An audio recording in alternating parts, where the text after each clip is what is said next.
What's up, guys? Getting ready to go live here with our good friend, Greg Ruth. I'm doing a little stretch before we go live because you don't want to pull anything. You can't see I'm this. doing all Kegels, all body Kegels for me. Is this why I should mute? No, you're good. Last time we had James Groman dancing in the green room. Oh. And nobody could see it, unfortunately. It was really good. It was really good, man. Yeah, no, me dancing, that would scare everybody. It was Ohio dancing. That's where he's from. Well, just picture it. Look like? Go ahead and picture it. Like You're right there. You did it. Done. Is that the Ohio? Yeah. It's either in you or it's not. So yeah, we're gonna go live in a few minutes. I'm talking to the chat, just so you know, Greg. Oh, are you? Yeah. Oh, you also have to type things while you're also talking about We do a whole multimedia experience. You understand? We actually I sent. do. We have. Strangely, I do understand. I don't approve of it. Yeah, we have people in the homes of the viewers tickling them as they watch too. So everything Like, is if you're stimulated. army, Yeah, knock on the door. exactly. Yeah, exactly. Stop and chat.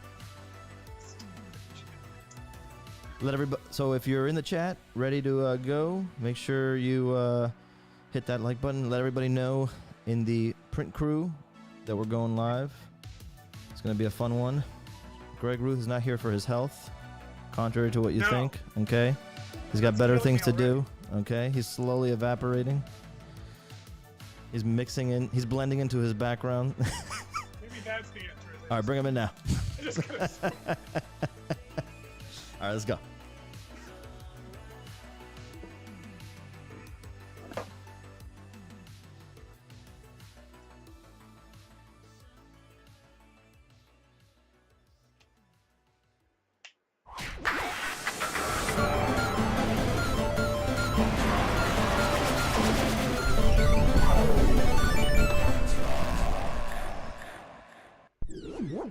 Hey-o, hype music. You want me to go right back to the Right hype back. Like right when we come in. Here we go. It's back. It's back. See, that's why we needed to But we just get come down. The slow one. What do you mean? Oh, 'cause no, it was already ending. that's what I'm saying. That's why. Yeah. And I can't like cue it at the same time. We'll overload the thing. And, No, you did good. No, we did good. We did good. So, okay, but I'll try Okay, down a but little. now it's Too much hype. now it's too hype. All right. What's up, everybody? Welcome. We have an awesome show. One of my favorite people that we could possibly have, and clearly one of your favorite people, because never have we had such an enthusiastic response. Really? In the print crew. Yeah, I everybody. wasn't paying attention, so. Yeah, everybody has been asking to bring Greg in, and Nice. everybody posted some of their favorite pieces of his in the group to Really?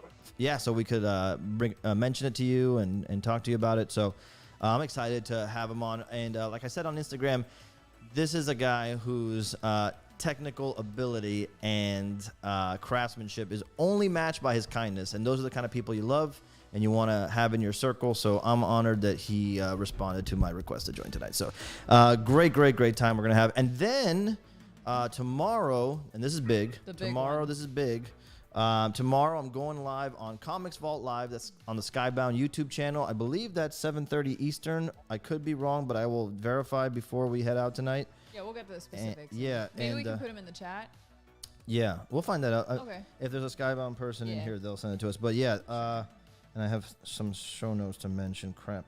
Yeah, Where very is it? well. While you're looking for show notes, Yeah. I can say hi to everyone Yes. who's here. Colt is here. What's up, Colt? Chelsea, hello. Adam Vorlick wants to know why no one is there for tickles. He, you should have never mentioned that because now people are going to be Jelly looking out for for them tickles. tickles. Yeah. Who else is here? Jersey's here. Ryan's here. Javier. Oh no, Xavier, not Javier. Xavier. Hi, Xavier.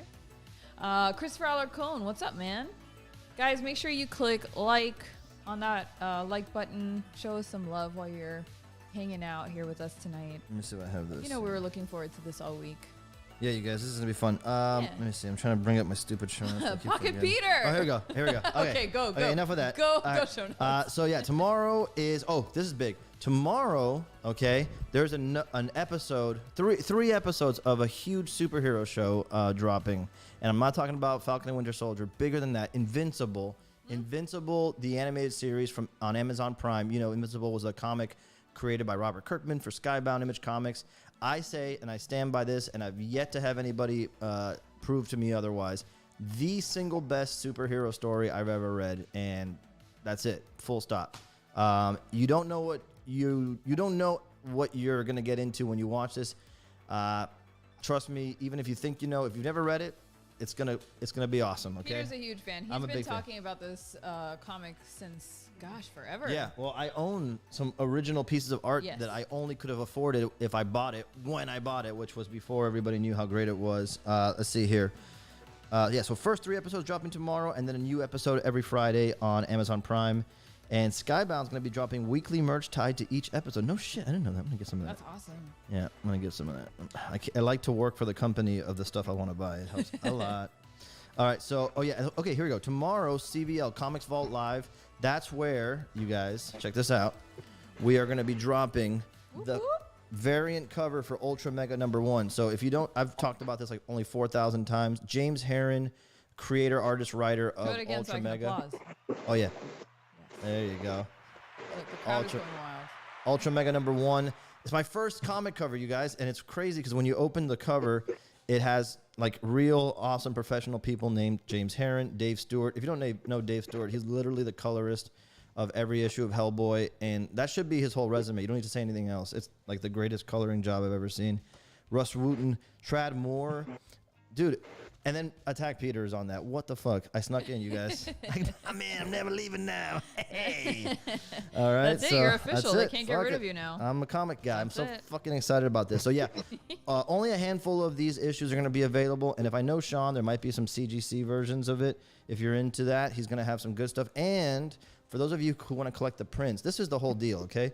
This is where I have an edge on all these, fancy comic book artists, okay? They're out there at the convention, selling pages, signing comics in silver pens and gold pens. But I'm not going to be doing all that. What I'm going to be doing, what the edge I have is 85 of you get to own the original art used for the comic. That's what's up. This was my pitch to Sean Makowitz at Skybound when I first got there. I said, Sean, I know you could work with Ryan Otley. I know you could work with Corey Walker and millions of Kari Randolph, all these great artists, but do any of them know how to do printmaking?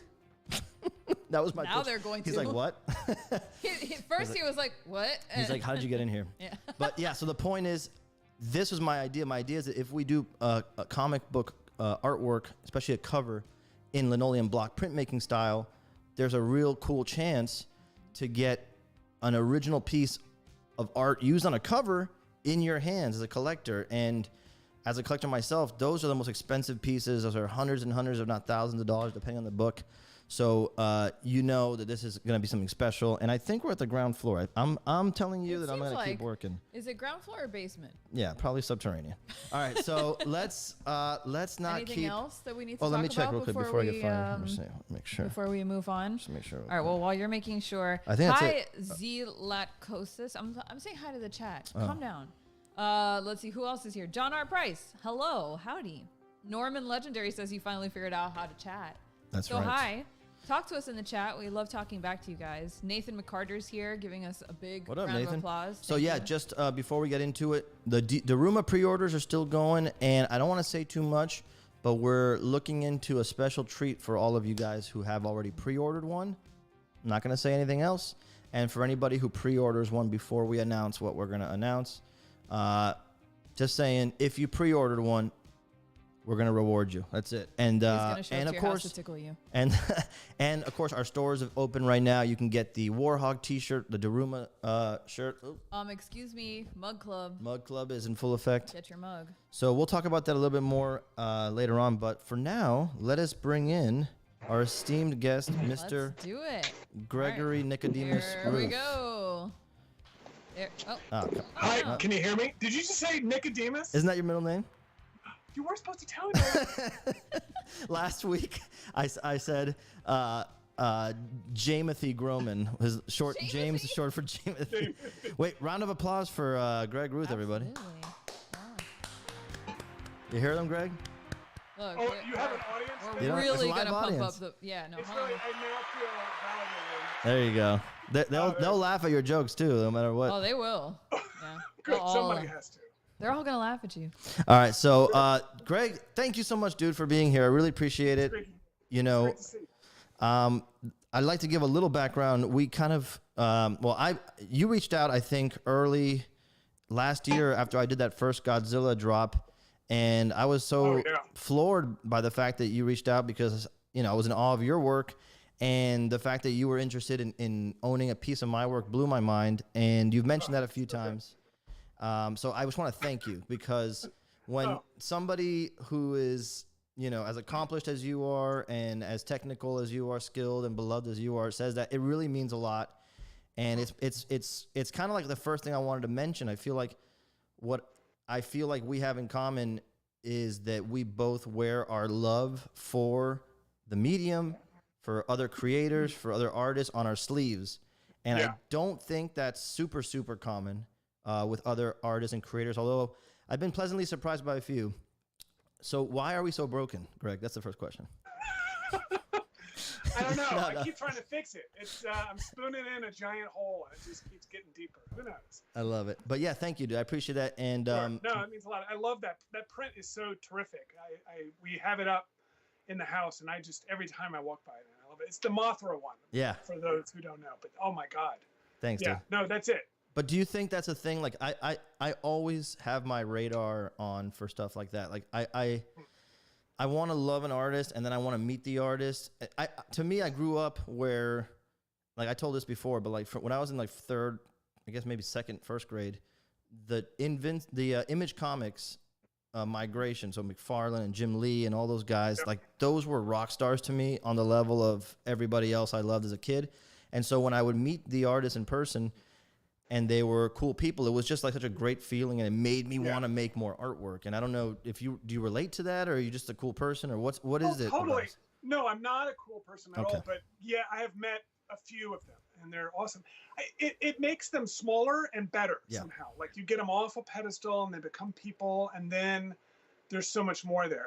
I think we mistake a lot of how we see artists or actors or famous or whoever else, writers that you like, as kind of icons, and I don't know. I think it flattens things out when you start to do that kind of thing. So I do love that. I got into comics in the mid '80s, and so I was totally turned on by Ken Williams and John Muth and Dave McKean, and so when I finally got in with all those guys and was at some point, I think I was at Comic-Con with we all had the same manager, and we're all just sitting behind the booth, and I just remember looking around going, damn, if I could just whisper in my like 18-year-old ear, like they're just here, and we're getting tacos later.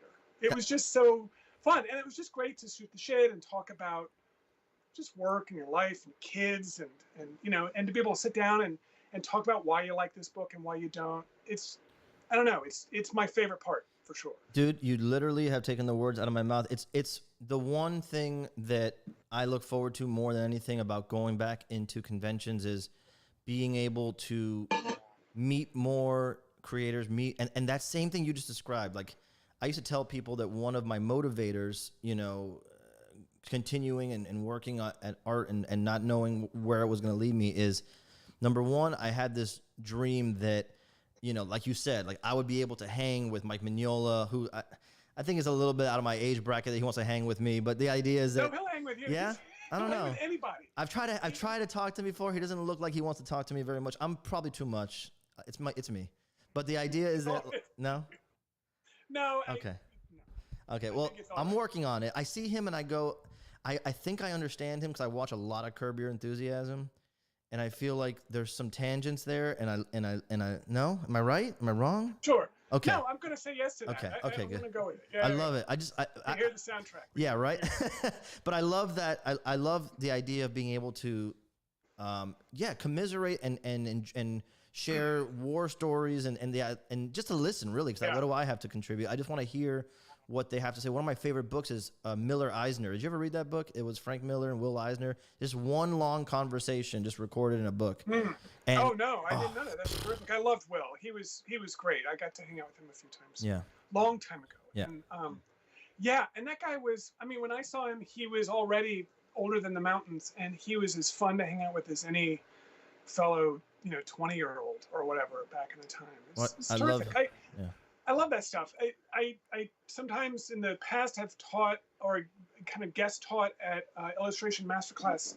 It's this thing Rebecca Gaist runs in Amherst, and it's just it's like Greg Manchess, and it's ADs and Donato and Ian McCaig, and everybody's there in the space teaching. And to me, that was always like the kind of magic's place. So cool. You got all these giants walking around, hanging out and going to get coffee, and you kind of hang out with them, and you just it was like you were kind of in a studio class, but for a whole week. It was remarkable. It was very intimate, and it was great with the students, and there's a lot of interactivity back and forth, and there's none of that hierarchy garbage or, people, afraid to come up and talk.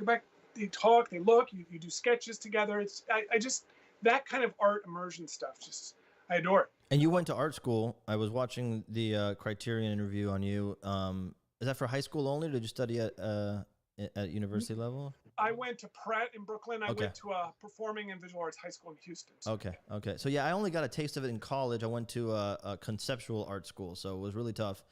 Oh, that is tough. Yeah, what was the school? At Florida International University, and I was so stupid at the time that even though they told me conceptual art, I'm like, cool, let's think about what we're gonna draw. Nope, I had no idea what I was getting into, and I literally had drawing classes that were in pitch black, and it was kind of cool. Like I've learned now those lessons are coming to help me, but there was a lot of time where I'm like, I just want to learn how to draw a nose, you guys.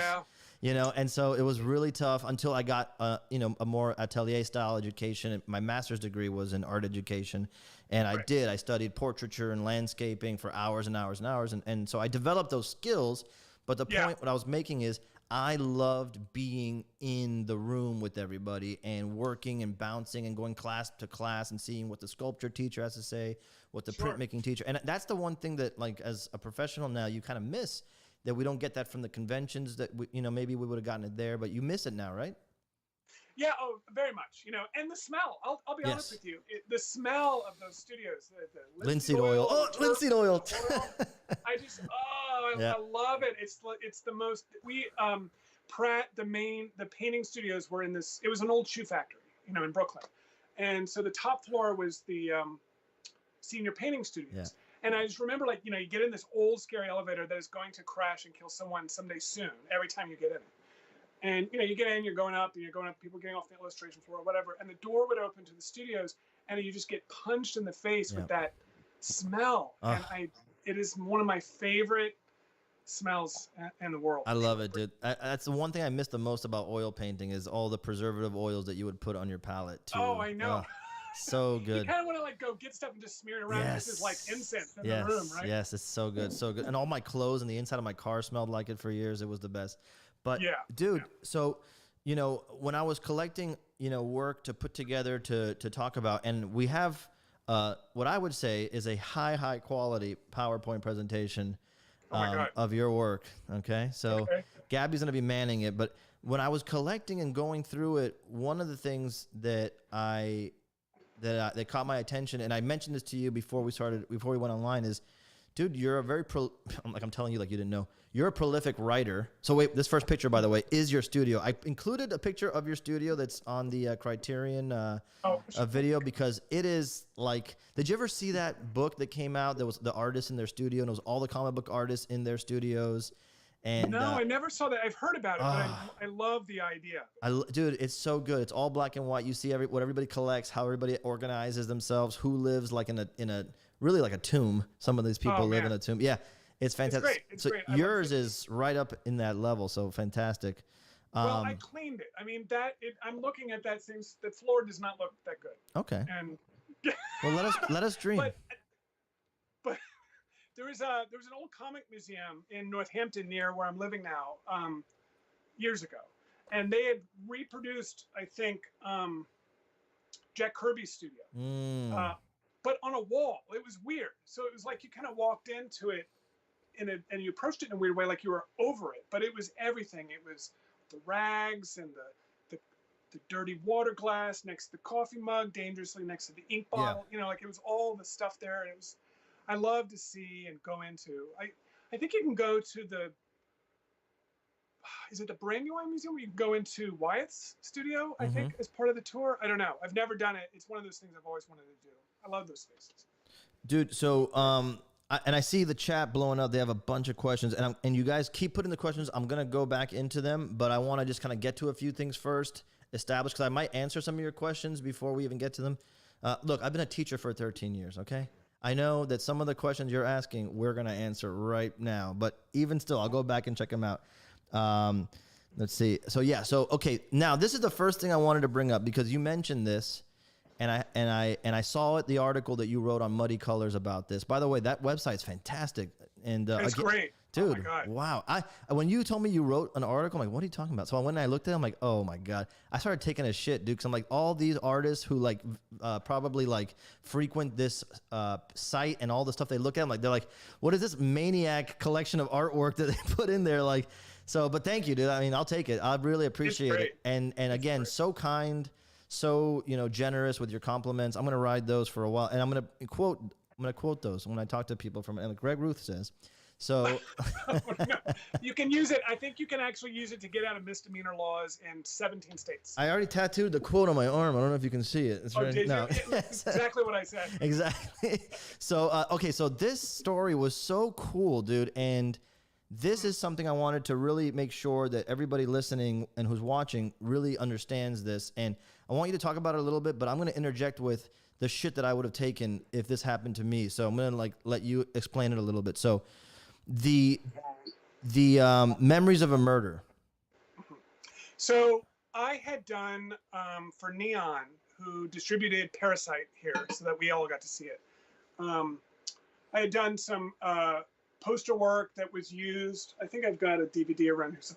Oh yeah, this guy. So anyway, it was used for the film. The film did really well, as we know. And Bong really liked the work, and everybody really enjoyed working with each other. So when they were going to re-release, and I guess after COVID hit, the idea next up was to restore or kind of re-engineer and fix Memories of a Murder, and then kind of re-release it as a new kind of crime noir, which is so fantastic. And so I did something for them. I think what you have up now, that's the so you are watching Neon work. Oh, good. Yeah. Good. So I did this for Neon. The poster was the final thing, and those were the sketches. Yeah. And then right at, Bong loved it. We all had a great time on that. And then like almost a week after that was done, Eric at Criterion got in touch and said, hey, we're doing Memories of a Murder for a Blu-ray release, and Bong put a gun to our head and said that you've got to do it for us. So, but we don't want to use the work that we've got. The funny thing is that at the time, I don't think they had seen the new. If you see the original old version of it, it's a lot more pink. It's very different. It's very bright, almost handy-camish.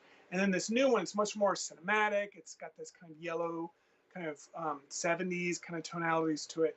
So they were like, at first, I think Criterion thought that this seemed a little bit too off of the film that they were expecting to see. Then it was kind of a funny thing. At the time, I thought, what a great relief in a lot of ways to be able to get to do more work for this thing. But at the same time, when you do something like this, like even just a poster, I do like 10, 12, 20 sketches, I do tons of work. And I spend a lot of time with the movie. So the idea of then doing it all over again and then trying to come up with something that also is of merit was terrifying. So and I really wasn't sure if I could do it, So how far apart was the completion of the first artwork, which, by the way, I don't want to glance over the sketches.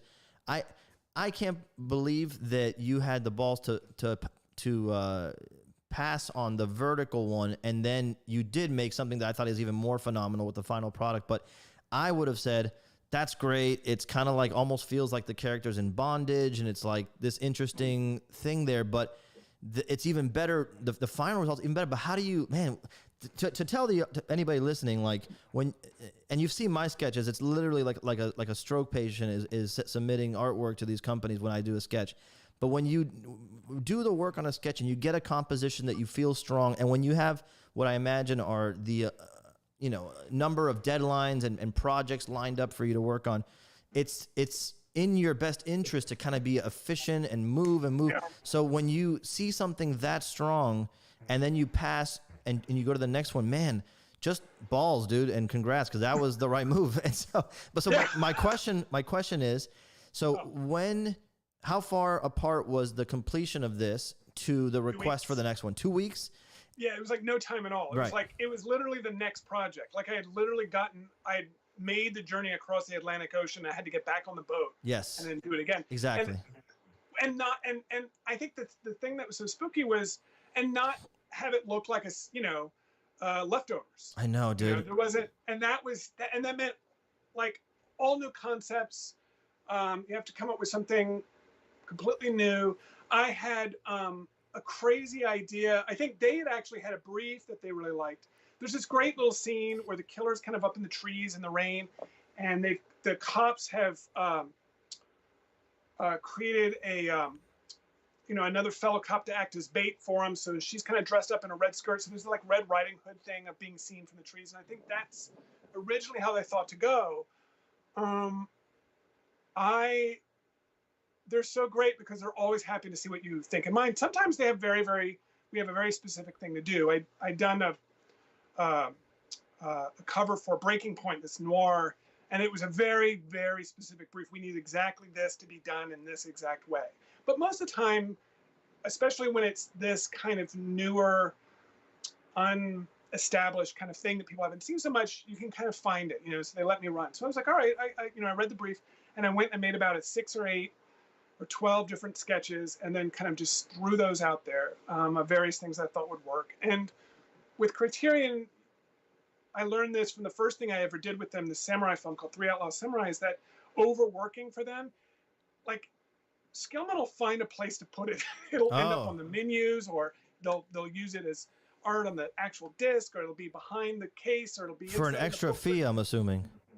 Well, sometimes, but really it's mostly just I just overwork. Got it. And they use it. So, okay, so then 2 weeks is what you said, and 2 weeks for me is enough time that I would be like, okay, I have like a little bit of like I've already ushered my boy off to school, and I can like move on to what's next and all that. But it's not long enough to feel like you're re-energized, like you're replenished, and you can like draw. To me, it's like a weird time to be able to execute that. And so I have it on the next slide. So here are the sketches.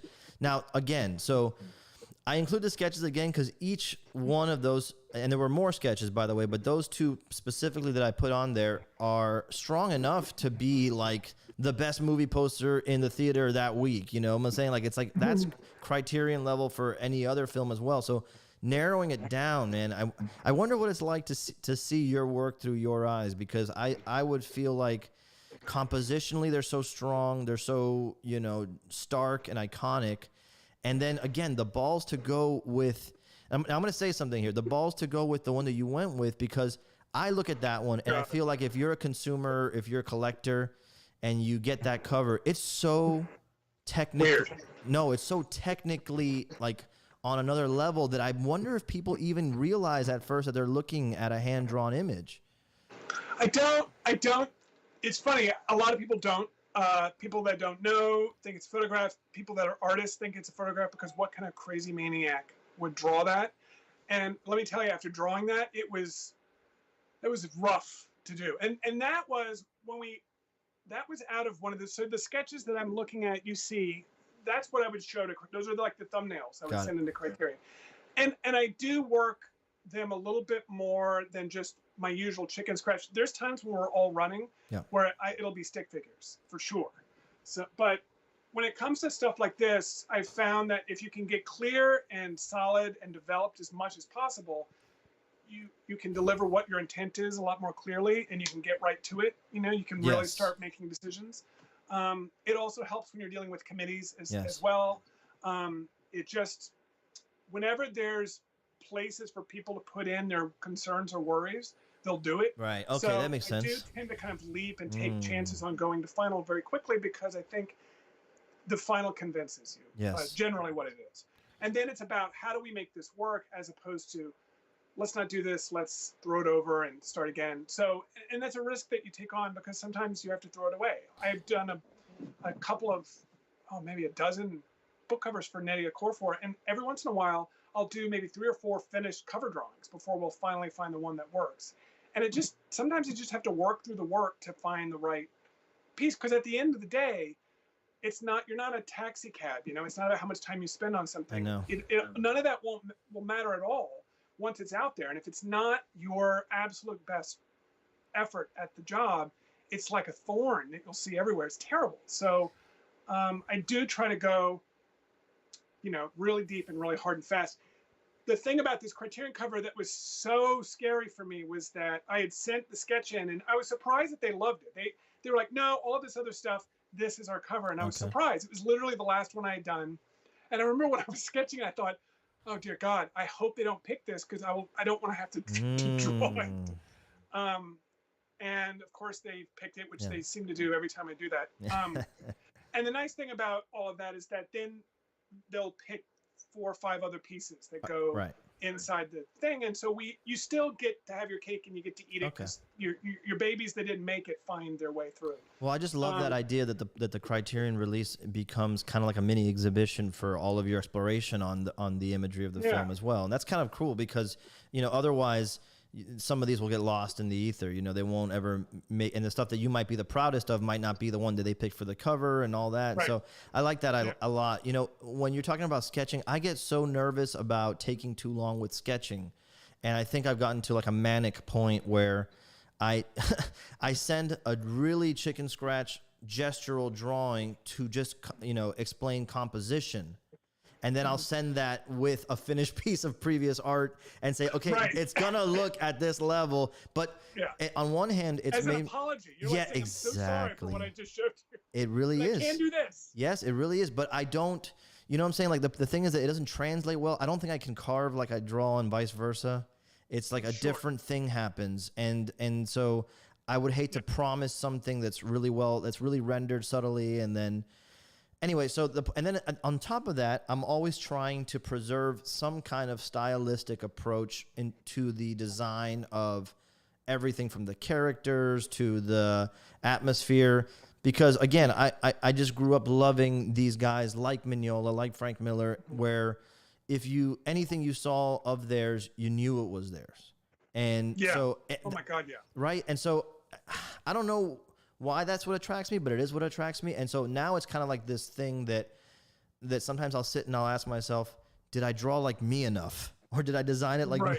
And so I wonder if when you're working at this, like, I wouldn't say what you do is hyper realistic. I would say it's like realistic with a level of impressionistic quality to it. Would you agree? That's almost like, yeah, I think I'm too lazy to get that detailed. I really imagine that. There is a breaking point where I can't spend too much time on a piece of work, or I absolutely get bored shitless of it and I move on. So because there is a photorealistic quality to it, but that's especially for someone who I know you studied these things, academically, there is like a temptation sometimes to get the photorealistic quality, but then you lose a little bit of this like life to it. It kind of gets statuesque in a weird way. So when I say impressionistic, it's not that you're doing like, you know what I mean? It's more like you're capturing an air of the moment, so to speak. So yeah, it's just outstanding. So do you feel like with that style that there is something that somebody would point to, okay, that's Greg Ruth? And I'm sure people would have something to say, but do you know what it is? No, you know what? I don't. I've been doing this now 20 some odd years, and I still don't know that I've thought about that much. I think about it for other artists all the time, and I admire it in other artists, that to be iconographic about your work to the point where I'd see Mike. If I'd see Mike doing a drawing across the street, I would know who that was immediately. It just, for yourself though, I don't know. I mean, I grew up when I went to school in Brooklyn, we were so, and it wasn't, I think the first foundation year you did kind of drawing class and light color and design, the foundational stuff. And then after that, it was very abstract. The painting department was very, very geared towards kind of painterly brown, abstract black and white kind of stuff. It was very like academy, salon style stuff, and very steeped in kind of Clement Greenberg and, the avant-garde modernist history bullshit, which it's interesting in a way, but it becomes kind of a trap for your mind after a while, because they all kept talking about it in a way as if now you have to find and fulfill the next step based on all this before you. Yes. This commands you and compels you to work in a certain way as a response to it. And I always felt like, well, what if I don't want to fucking talk about that shit? As if that was something that you could factory produce, like innovation on that level. If that was the case, it wouldn't be special. We would be constantly like, oh, that's crazy. That's crazy. I tell people like all the time, I taught, like I said, for 13 years, that the history of art, in my opinion, can be summed up with a group of innovators, breaks free of the old guard telling them how it is. And then grow up to be the old guard telling the next generation how it is, so that those guys break out of it. But it's never like they're aware that like they're purposely, it's always this nasty cycle of being a fucking asshole until, you know what I mean? It's like, it's embarrassing history. Like, oh, they don't make music like they did when I was a kid. And you're like, no, yes, they did. And I heard that same shit from my dad. It's so weird. It's life. And I can feel it too, because I feel the creep of it. I'm 50 now. I look and I go, there was, I was talking with a buddy of mine about comics in the 80s and 90s when we first got into them, and we're like, oh, those days were great. You just start to, I think nostalgia creeps in, and does. live nostalgia fools you. Don't you think it has something? Shitty stuff? Yeah. Don't you think it has something to do? Because I taught high school, and I would try to like figure out what it is, because some of the music the kids would show me, I'm like, what the fuck? And I'm like, dude. Oh yeah, no. Dude, we grew up where we would get tired of hearing Soundgarden. That's how spoiled we were in the 90s. It was like, oh, another Soundgarden song, which now is like, you would never get to that level again, But the point is, I think it's tied to the experiences that you're having at that like, that moment where you're like out in the wild for the first time, and what is around, what's stimulating your senses, what music is, what art is, what underground publication is, all that kind of stuff is what you're going to hold as the bag of tools that got you through that weird point. And now, like for us, we're not in that moment anymore. We don't feel like cornered by society or the world. So everything is just, remember when shit was crazy and we had, you know what I'm saying? Yeah. Well, it makes such an impression at that time. That's when you're first like trying to find yourself, and you're kind of building your own self, your psyche at that moment, and that's the soundtrack for your moment, and that's the influences. And I think you rightfully should treasure that as a thing. I mean, I have so many people that I know that like they've stopped listening to new music after they got out of college. Like everything they listen to is like from like the 80s and the early 90s. And it just seems like, what a drag. Right. You're missing so much. Yeah. But, I think they peaked. They love it. Yeah. They Al Bundy. They got the 5 touchdowns. That's it. They're done. I haven't heard that. I feel like I used to hear that more when I was a kid. Like, oh, high school was the best years of my life. And I remember thinking, like, in elementary school, like, oh, yeah, really? High school's going to be awesome. Yeah. And now I just like, oh, if that was the best. No. That was your peak of your life. No, yeah. Oh, man. Things did not shake out fuck that. good at all for you. No, fuck that. Let me go to the next slide, because I want to show you. Okay, so before we get in, I don't want to bury the lead of all the killer stuff that people are looking for you to see, but I put up a slide here of meadowlark because I wasn't aware of this until you mentioned it. And just in case, after we talk about it here, anybody's interested, I put a link in the description so you guys can pre-order on Amazon right now. This is an upcoming project that you have yourself and Ethan Hawke writing, and you said that he was too lazy to do any of the artwork, but so you picked up the slack. Thank God. These Hollywood types. Yeah, exactly. He just naps all day long. What's the matter? Every time you wake him up, he's like, I'm thinking. He's still working on that Gattaca 2 script. Is that what I hear? It's like, no. It's even further back. Like he's digging at gold that peaks. Well, I love the idea that you've worked already together on something, and then this is the second thing. So you guys did Inde, which I have to admit, never read, and I want to check that out. So I pre-ordered it before we went live now, and I pre-ordered this. I'm so excited for it because this is the type of stuff, again, to go back to that era where you were discovering. I remember discovering the people that you mentioned, Dave McKean, Kent Williams, Bill Sienkiewicz, and going, oh, shit. you know, this is possible in comics. And then and then David Mack. Yes. Oh my God. Yeah. You were like, that guy's using crayons and yes. tape. Yes. This is awesome. Yes, dude. And I made so many bad crayons and tape comics. I'm love so it, glad. dude. And I know Bill well now, and it's what a nice guy too, right? Like he's amazing. Yeah, he's great. Is one of those guys that we're mentioning it before, like that the kindness and the talent are parallel to each other. So okay, so I wanted to highlight this because I was looking over and I told Gabby save the tab on Amazon so I could read the description, because I read the description that Amazon put together, or like you guys put together for Amazon, and I almost like started crying immediately. Can you pull that tab up on Chrome there? Is this set against the unassuming city? Is that how it starts? No. Oh, you know what, B? I don't think it's this tab. Oh, can you open up a new tab? Because I got to read this. Cause I don't know if this is like emotional terrorism, what they did here. I think you can click onto a link. You're on my site. I think you can. Oh, yeah. Some place where I put a pre-order link. I think if you click, no, I don't know. Oh. I don't know. It's my own website. Oh, we did it. Okay. Let me, Gabby, can you read that? We just got galleys for it. So yeah. I'm nice. Are you talking about that right there, the description right from the Dream Team? Yeah, let me see. That part? Oh, yeah. No, that's not good. Read more. Okay. You want me to read this part?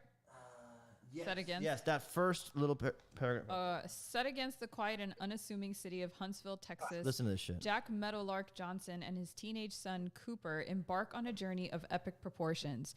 Told over the course of a single day, this electrifying graphic novel recounts Cooper's struggle to survive the consequences of his father's mistakes. Listen to that shit. And the dangers they have brought home to his estranged family. That's it. Stop right there. So when I heard that, I'm like, what the fuck are they getting into here? Because that's some deep shit.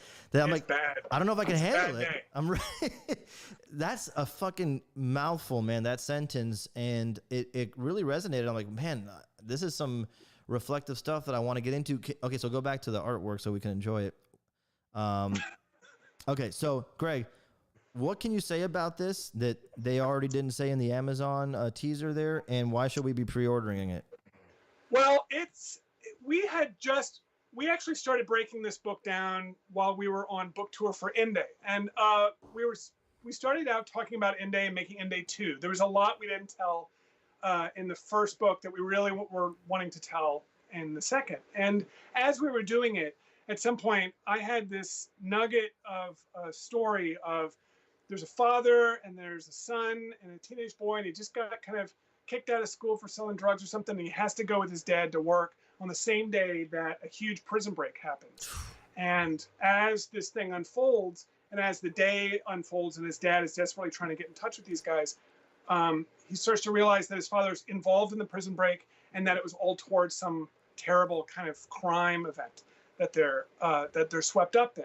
Except now dad has his kid with him while this is happening. And it just became, and I never had anything more than that. Ethan and I started talking incessantly about it, and we both were getting so excited about it while we were, in a hotel room or on a plane or whatever, and it just kept coming and coming and coming, and it just felt alive, and it scared us to death because we were both fathers of both of our oldest boys were 13, 14, 15 around this time period, and we're just going through tornadoes of shit at the time, and we were struggling as fathers to deal with this. And when you have trouble with your kids, it's always an instant mirror on your experience as a child to your parents.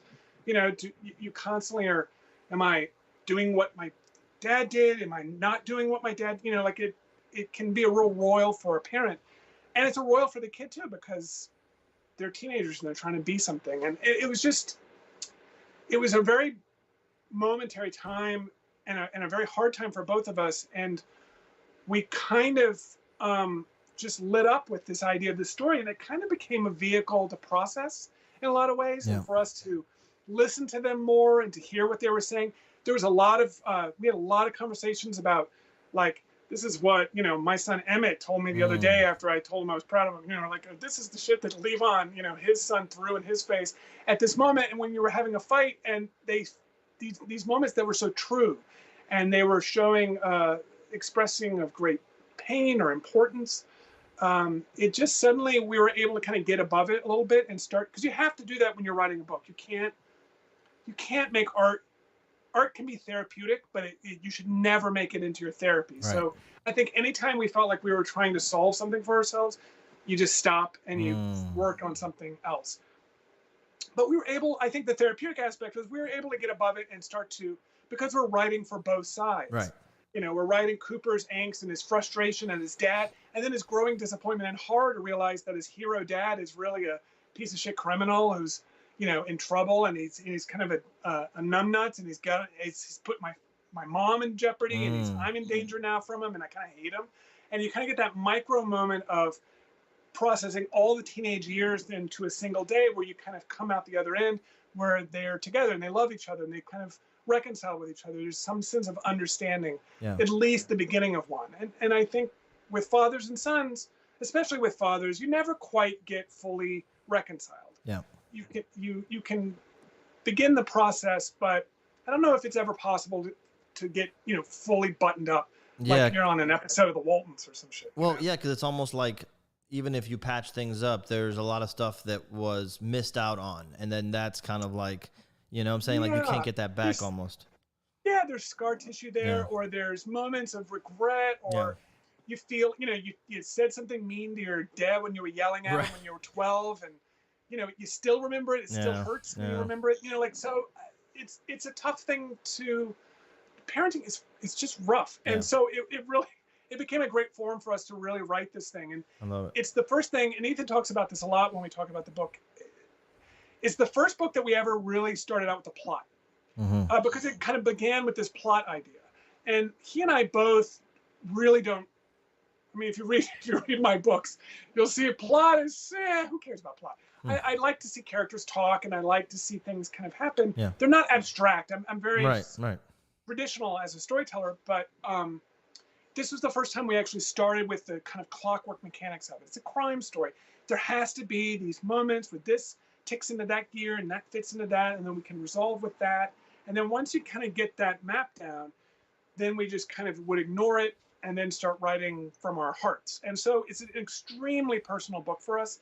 We just threw, you know, our just cannonballed ourselves into this thing. And, you know, it was, whether we were doing a lot of writing back and forth over email or on the phone, or just walking around in his office together and kind of yelling out, you know, reading lines and then kind of having those arguments with each other. It was such a visceral experience, and there's so much of it in there. And this has got to be my 6th or 7th graphic novel. And at the time I was working on it, I was drop dead serious. This is the very last one I'm ever going to do. I'm done. I'm old. These things are hard. They eat up a lot of time. There's no way you could ever make up for the gigantic financial hole they create for you. Well, that's what I was going to ask you, is because are you guys self-publishing this? No, this is through Hachette Books. Grand Centrals are, but Hachette is the publisher we do it. Because that's the thing, is like you don't necessarily. I mean, I don't know what the deals are for things like this, but you have to map out a lot of time. It's, you know, imagine for every one. There's no way. There's no way. It's no crazy. Way. And then, so what I wanted to point out is the cover of this, and I wouldn't expect anything less. It's very iconic, but it also feels like that's a person that I never seen before and recognize immediately. Right? That's it. That's the goal. Yeah. That's the goal, is that this is somebody you've never known before, but they're a person. Right. And I think when we were talking earlier about how realistic art can get photograph copy, flat, boring, kind of stale, like, you know, like you've got it from a Polaroid or something. It can. It just looks, you know, it looks canned. Yeah. I think that there's a really a high mark and a burden that you have to achieve. If you're going to do it at that level, I think you have to, and I don't even know how to describe what you do. You've just got to make it 3-dimensional. You've got to, not worrying about making it like the picture you're looking at, but you need to make a really realistic picture. And I'm a huge portrait fanatic. I'm a maniac for portraits. I mean, they're all over my house. Right. My wife and I are both kind of a little bit more than healthily addicted to collecting old portraits. And so to bring personhood into characters, it's everything. You know, when I'm working, I talk out loud and I make the face, you know, like I think the more you can imbue it, it just reads better.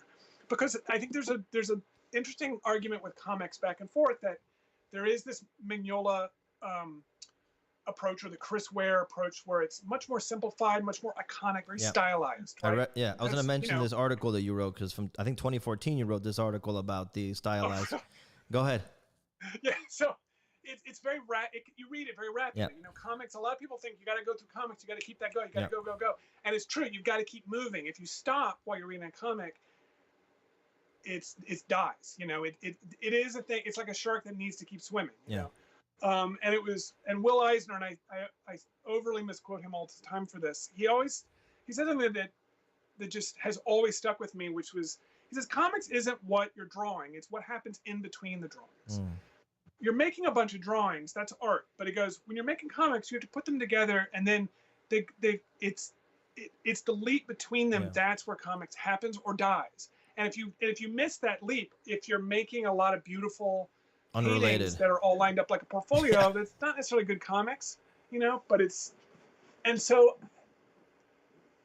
I think when you're doing Meadowlark is a little bit different from the other comics I've done, in that it's very simple. Yeah. You know, I mean, comparatively to what I usually do, it's very big, broad.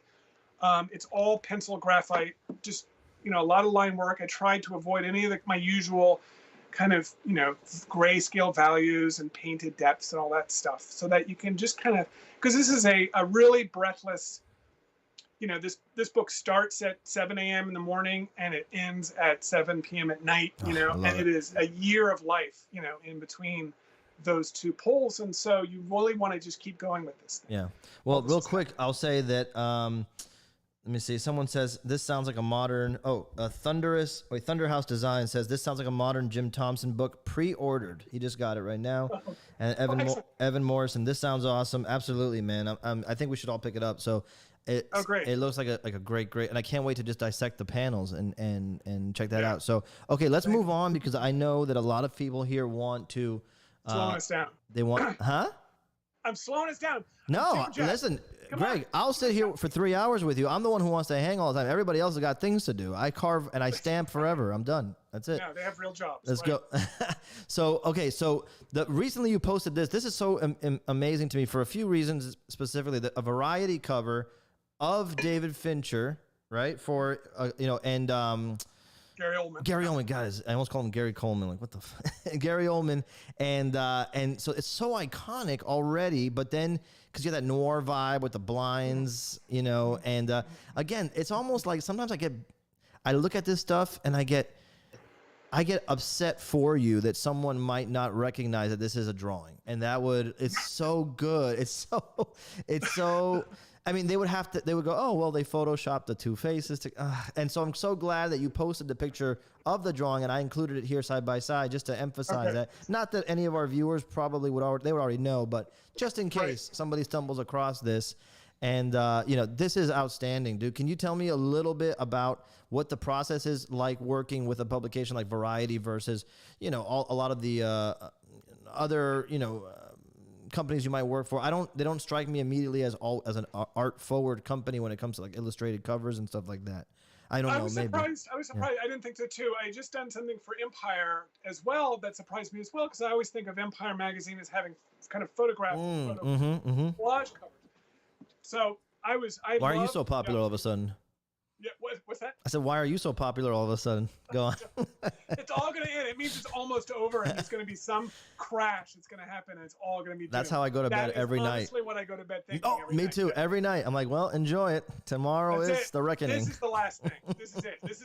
You don't know it now, but this is the thing you're going to be angry about. When you're 60 and living under a bridge, you're going to go, that was the last time Took me down. Damn. I really think like that a lot. Too close. Too close to home. But go ahead. I was surprised. I love Variety. I don't know what they were thinking. It's but awesome. They reached out. Well, actually, no. The art director reached out and he said, "Look, we love your poster work. We'd like you to make a poster for this article we're doing about David Fincher and Mank." And I was like, "Oh, hot diggity!" It was great.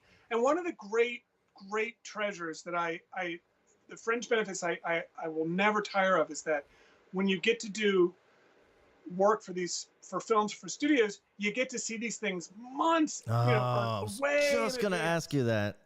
It's so cool. sweet. In the old days, they would send you an actual disc, and Okay. sometimes it's the ADR isn't there yet, and there's a lot of or there's dropouts for special effects. It's clunky. Like Criterion would used to send me a disc of this is the film that we've got to work with, and it's red and scratched, and then you think, wow, you're really good, and then they put it out and you look at it again, and it's gorgeous. Yeah. So you get to see these things a lot, very early before anyone else. But you've signed NDAs, so you can't tell anybody Of course. how great this is. Oh my God, I really love this movie. And I love Mank. I had I'm a huge Citizen Kane guy. And so, and I do have to say, if you haven't seen Mank yet, watch Citizen Kane first. I just showed it to my boys a few weeks ago, and it was struck me how modern that thing is. I mean, that thing could have been made yesterday. It is so brilliant, so relevant, so brilliant. And so this film just absolutely struck all those chords with me. We started out doing the poster, and then they said, "Hey, some bad news, some good news, bad news. We might need a junk." And I'd already started working on the poster design, and it was gonna be great. And I had this great image of, Mank and the settings and all the. It was one of my weird collagey things, the Twin Peaks type art. And he said, "No, we're not gonna go the poster route because we're gonna put it on the cover, and so we need to come up with a new approach." Out of the blue, and all the while the deadline is just burning through. So I honestly don't remember, and I think the added difficulty was it's going to be more about Fincher than Mank alone, so we need to have Fincher in it as well, and that's why we can't use the movie poster deal. And he said, and if you're not into that, that's cool. We can still use, we'll finish what we're doing and we'll do what you do here. But if you want, we can find somebody else to do the insides, and then we'll make a new poster, And so David's notoriously picky, and he's a super perfectionist. He takes 1,000 takes to get the right scene that he wants to see. And I have a lot of respect for that. When you're on the other end of that, when you're on the working of that, it's not exactly the train ride you want. So I was a little intimidated by this. I think they had managed to say, because of the timing, David's just going to sit back and wait, and we're just going to give it to him and hope it does instead of this. So at the last minute, I kind of came up with this kind of combo portrait thing, which is not too dissimilar from stuff I did. I mentioned the Twin Peaks work. I just started doing, I think the picture of the WIP on there is kind of what I would draw it, and then I kind of took an iPhone picture of it and sent it to the AD and said, "This is what I'm thinking." And he was like, "Oh, that's it. That's great. Let's go." I had no idea what they wanted to do with it or how they were going to work with it. And they basically just took all the copy that they would normally put on the front of it off and made it this very simple. They just kind of bowed entirely to the process. I love it. I love that. I love that because it automatically becomes like an icon, like one of their iconic covers immediately. So cool, so fun. Cool. I was like, I'd really like to drop in the variety. I like to draw it and then drop a negative space over it. And normally I would draw that practically in the drawing, but again, it was a gamble. I wasn't sure they were going to go for it. They went for it immediately. I mean, they were so supportive and so eager and fun, and we were all having such a good time with this thing. David loved it. He actually has the original at his house. Cool. It was just such a fun, amazing time. And I just got the comps because of COVID, and everybody had to evacuate the offices. Like they had to send somebody in there in a hazmat suit to go get some comps to mail out to me finally. And I just got them recently, last week, and I forgot how big Variety is. It's huge. Yeah, it's a large publication. Yeah, it's large and it's thick, and it's got a really nice heavy duty cardstock with this satin fin. I mean, it was like an art book. I was shocked by it. It is. I'm so happy and so proud of that. So if you want to get a Greg Ruth print on the cheap, buy a copy of Variety, cut the freaking cover off. It's good quality stock. Let's go to the next one. Good. Yeah, it's amazing. Okay, so here's the Empire you were talking about. Now, this is what I wanted to ask you. You kind of answered it before. Did you get an advanced copy of Falcon and Winter Soldier when you were doing this? You said no. No, I didn't get anything. And I was like, "You got nothing?" And they're like, "We got," and I said, "But this is when you're dealing with fan stuff." And I did Conan. I did a 6-issue series of Conan. And let me tell you, when you don't do things that are in canon for them, it's a fire hose of bile and hate. The Conan guys are really rough. So, and I knew these Marvel guys, I don't really know. I know from, they say, well, we just have this trailer, which is 20 seconds long. Good luck. We need it in a couple of weeks. That was not great, but I was able to kind of, watch it over and over again and see that I was kind of getting close enough to try to fudge it.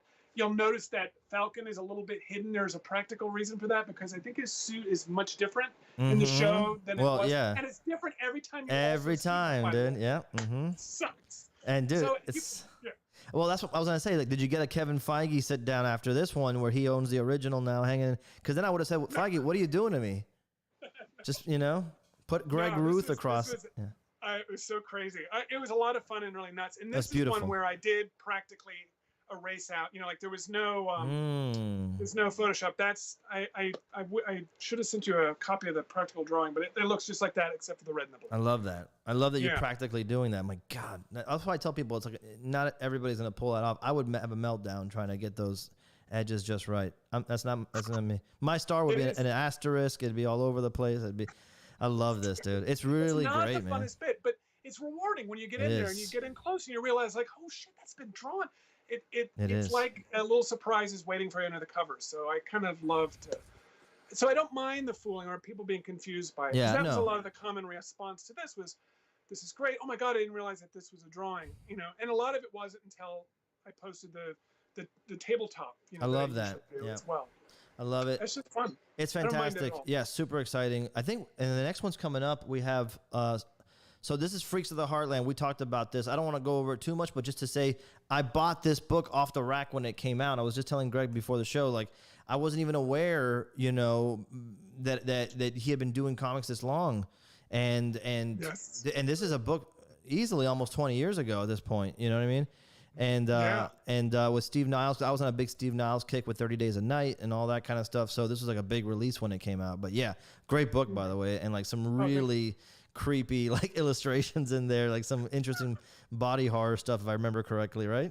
Yeah, there's some rough bits. Yeah, and the covers can be really rough too. And I have to say, my editor, my dear friend Shauna, was so they just said I don't think they ever. I think for each cover I just came up with whatever the script told me it wanted to be, and there was never any pushback on any of it. There's this really horrible one of these severed hands. I remember it's like the most like it's like a picture of impotence. It's just it's just a gun and severed hands on the floor or something. It's awful. Or a picture of mom hanging from a noose on the. It's rough stuff.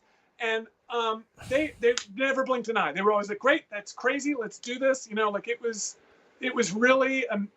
I look back and I treasure the freedom that I had to kind of experiment with. Yeah. And there was so little actual communication and talking, and it wasn't your typical like comic book where there's a gigantic word balloon of backstory and bullshit and banter. The artwork did a lot of the heavy lifting on this one So it was a fun challenge. I'm trying to think. I think that was my first full graphic novel for a big publisher. I had done Sudden Gravity for Caliber Comics, little indie company at the time, but I think that was the first big one, and that was an eye opener. And that was all watercolor. It's very, very different from the way I work now. Sumi ink, watercolor, brown water, just dirty water. Gorgeous. Yeah, stunning stuff. Really cinematic too. Let's go, because now I think after this is speaking of that ink wash, I put this in there early on because I'm like, man, it's like this isn't a whole nother style like I would be nervous to abandon because it's so effective. And I want to ask you this: when you're getting likenesses in the Sumi style, how do you prep that? Because traditionally you see Sumi. Yeah, well, that's what I'm saying. It's like, fuck. You get likenesses with your block prints. It's not different. Okay, but the difference is I'm almost sculpting that shit. Like, and I pre-draw it, but you've seen maybe how I pre-draw it again. Total insanity. Like I find it when I'm carving it, but I'm not getting a likeness.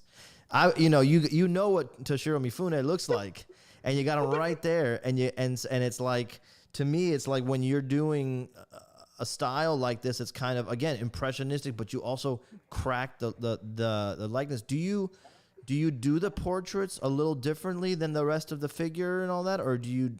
Wow, you got to record one of these. You still doing them?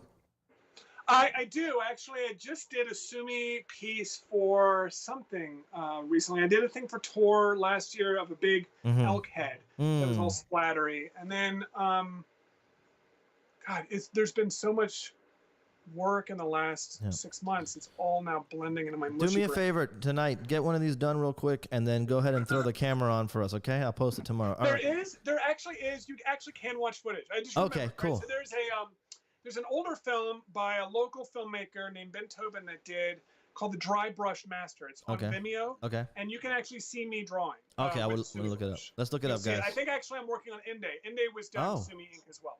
Yeah. Fantastic, dude. Well, I love this stuff, man. Yeah, this is great. Did you ever put this out as a print? No, I made a print a little bit for myself. Okay. What you're seeing is one that I made for myself. I wasn't really sure. I always have like a really serious filter when it comes to making prints of licensed work that you don't own the right to. No, I thought maybe this was licensed for something. No, we did. We ended up doing something with it with a director. He used it in one of his films as a mural on a wall. But it was. I don't know that we were doing Seven Samurai stuff. This is way back in the early Criterion days too. So see what happens when you get old kids. I know, man. I love it. Well, you run around, you have crazy times. So I just wanted to highlight that in case some people didn't know the breadth and the depth of your arsenal here. So let me go to the next one because. Again, with the ink wash, we don't have to stick too long. Again, the likeness. Would you consider this Sumi too, or is this more like just an ink drawing? That's Sumi ink. I was doing exclusively just Sumi dry brush ink almost all the way up until about 2 years ago. And then I was like, why don't we stop doing that and let's draw with a pencil now? And it's fantastic. Bored. Again, I get it. You get bored. I understand totally, but it's like, what a great little piece there. Was this just for fun too, or is this also for? This is just a project. This is part of the 52 Weeks project, which is a self-assigned kind of playing hooky, before kind of having dessert before dinner. I had done this. I had started off a few years ago. It was back when I was first meeting and working with Ethan on Inde, so it must have been 10 years ago, because he wrote the introduction for it, and I remember feeling nervous by asking him to do that. Now, he's like a sibling now, you wouldn't even think about it, but. So it must have been a while back. Anyway, we had when you draw every day for a job, it's great. We all bitch and moan about how much work it is, and it is, but it's a pretty awesome thing to bitch and moan about. It does become work. Yeah. Every day you go in, you grind, especially when you're doing comics. When you're doing comics, it is just every day, this page, this page, this page, that panel, that panel, that panel, thousands and thousands of drawings. And it can become drudgery. I started finding myself like on Sunday nights, like lying in bed, like having those Monday blues, like I was going into some office at like a cubicle or something. And I thought, that sucks. That's a terrible thing that I'm doing to myself by working on this stuff professionally. And I was like, so I came up with this idea of like making a drawing that had nothing to do with any work at all. It was just pure fun up until noon. And I had to make it, finish it by 12 o'clock, and then post it as a way to kind of lock it and cement it and declare publicly.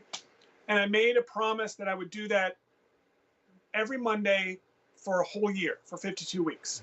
And I did not expect for it to last, I never missed a week. It just ended up becoming such a feeding resource for me. I did it again for another year. I've done maybe 12 different series off of it now. I love it. I got a job to do a children's book with Obama for the inauguration speech I got to illustrate for that, entirely based on these silly Sumi quick drawings that I was doing. The thing that was about getting away from work ended up becoming such a resource for jobs and work. It started to it gave me a lot of hope and confidence that what I do when I'm not supposed to be doing anything actually has value too. And it just made work more playful and more fun. So this was a lot of fun. I think Steve actually knows Karloff's daughter or granddaughter and sent me a message from her saying, "Oh, I love it." Who's Steve? Like it was Steve Niles. Oh, okay, yeah, right, okay, cool. Yeah, cool. And we were talking because he's huge into all Yeah. this, all the old classic monster films, and that was when I just thought, oh, this is great. Like actually, of all that entire series, the only thing I remember is that, Karloff's descendants were so thrilled. That's so cool, man. But the piece, which is the coolest thing ever, right? And for the no, that's all Sumi Inc. It takes maybe 30 minutes. You don't have a lot of time. You got to just go. I love it. And that's what I loved about it. Yeah. Outstanding, dude. Okay, let's get in. I think we're not getting into. Okay, so this was the one that some people said his best piece. This is the Midsummer piece, and if you've seen the movie, this is really false advertising because this is a gorgeous piece, and it's quite peaceful. It's a gorgeous movie. What are you talking about? It's a beautiful, lovely film. Yes. Okay. It is a beautiful film, but it's a fucked up ass movie. So yeah, and it's delightful compared to the movie before that he did. Oh my god! Hereditary is so hard. I being able to connect with Ari from doing these was such a great thrill for me too. That guy's brilliant, dude. He's so good, right? But Hereditary fucked me up. It did, but I loved it. I still love it. Yeah. But it is a hard.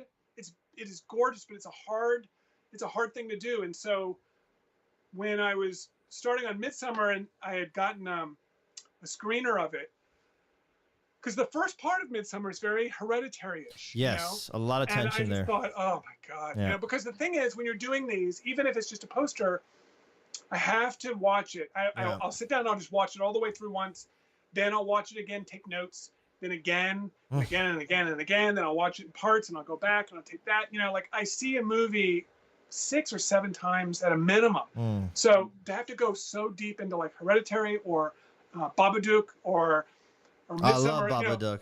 That's a little more fun though compared to this. That's a fun movie. Yeah. Oh my god, it's the best. Yeah. It's it has the best ending of any movie. Love it. I love it. But Midsummer, I felt like once we started getting into it, even when things started really going sideways for Chidi and everybody else at the Midsummer town, it was still not Hereditary. No, dude, Hereditary. I loved it. It was so weird and wonderful, and at least it felt far enough away where this wasn't happening in my backyard. Whereas Hereditary feels like that shit's gonna happen in your kitchen. Yes, dude. While you're watching. Midsummer feels like this. It has the same kind of horror vibe that I got from Texas Chainsaw Massacre, which was a lot of stuff is happening in the daylight, and it's like that's really uncomfortable because there's no hiding it, right? And then the thing about Hereditary that I think the reason I loved it more than if it was a fucked up movie, and like my wife walked out of it, she couldn't even like after that first big scene, she couldn't even. And it's not even because of the gore or anything. It's because the reactions of it's the emotional stuff. Oh my god! What's her name? Nick. The guy. Colette. Tony Collette. No, Tony Collette crying on the floor on her knees is such a fucking incredible performance that made my wife walk out. Not the gore. It was like I don't want to empathize. It's too much. You believe it. That you believe that suffering, and it's so good. But anyway, the point is the lore in that film is what made it a notch up. Because you could have a fucked up movie with great performances and you believe it, but I signed up for a fucking paranormal, like spirit type of deal with some fucked up shit, and you get both at a maximum level, in my opinion. So you do. And I've seen that movie so many times, and I'm always happy to see it again. Like I will always rewatch it. It's a very, oddly enough, very comfortable place to go. You're and on your own being there. It's like seeing friends again. I know it's fucked up. No, I get you. It's fantastic, dude. And it's beautiful. It is like I love daytime horror too because it ever since there's a great old film called The Innocents, which is one of my favorite. It's my favorite ghost story movie of all time. I don't think I've seen that. 63, 65. Okay. It's all in black and white. It's very Victorian noir, and it has the ghost in daytime thing. It's the first time that I've ever saw. Like a ghost, she's just kind of standing out in the swamp across in the tall grass as this little girl sitting on the bank. And it's so messed up because it's beautiful and weird. And the fact that it's happening in daytime, which is supposed to be your safe time from these kinds of things, takes all that safety away.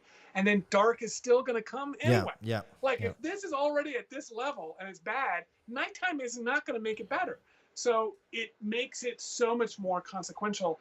So when they were doing this, in Midsummer, I just fell in love with it, hand over. Well, it's a perfect image for the film to not give away anything, and then to see the poster after seeing the movie. it's like, yeah, there was an answer right there in front of you. And, you know, so I absolutely love it. I think this is one of those pieces that showcases.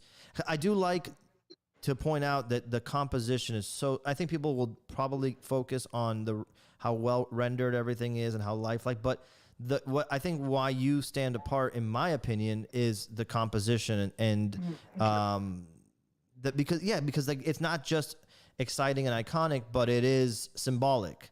And I think all the pieces that I picked here, there's some level of that. And that's the thing that is really hard to get, you guys, because I'm going to reveal Greg's secret here. Eventually you work real hard, you can draw realistically. Like you can. It's a skill. It's a skill. It's a skill. It's not easy to achieve, and very few people make it, but it is something achievable. But understanding how to create an image that also kind of like incorporates the concept, and it's beautiful. It makes you want to look at it. It makes you want to figure out, well, why is the bear upside down? And why are the fucking flowers growing? So all that is a hook. And so he's doing some of the work for the studio to get you to want to watch the film. You know what I mean? So all that is to say, I think I agree with people that this is like easily one of my favorite pieces of yours. Yeah, beautiful. Yeah, it's still this and Killing of a Sacred Deer that I did for Mondo, one of my early ones for that. Because there's just the weirdness of them. And before this one, there were maybe 15 or 20 concepts and sketches. This is the last one. This is the one when I had done them all, and I usually just kind of dash them out on a piece of typing paper, scan it, or take a picture of it, put it in an email, send it to Rob and Eric and Mitch, everybody at Mondo. Shout out, Rob. At this point, I had just had this last minute idea. I was like, what else am I going to do? And all of them, I think to a T, were mostly just Florence Pugh with the flowers or with branches coming out of her mouth, you know, all this stuff. Because at the time, the movie hadn't come out yet.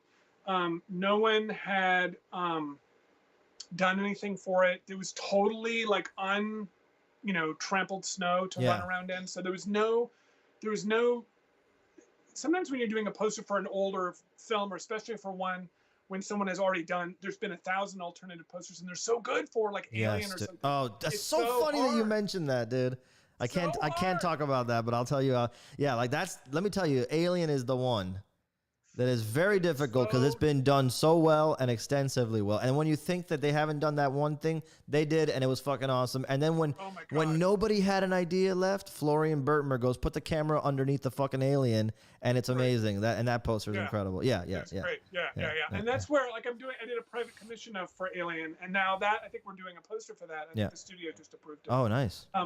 But also weird. But yeah, it was hard just to even do that because you're like the iconic. You always want to do something new. Yeah. And where's the new light? Right.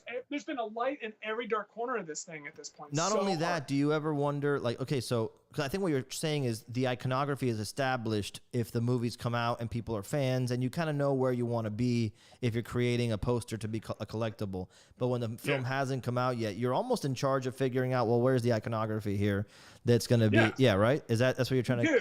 Yeah. Or if it's old enough. And now, like, when I'll get a commission gig to do something, or I get a poster gig, and I know that there's been a lot of work done for it, I will absolutely not look at it. And I think it's always better to mistakenly duplicate somebody than to, because it just gets inside my head too much. I start and it makes bad work.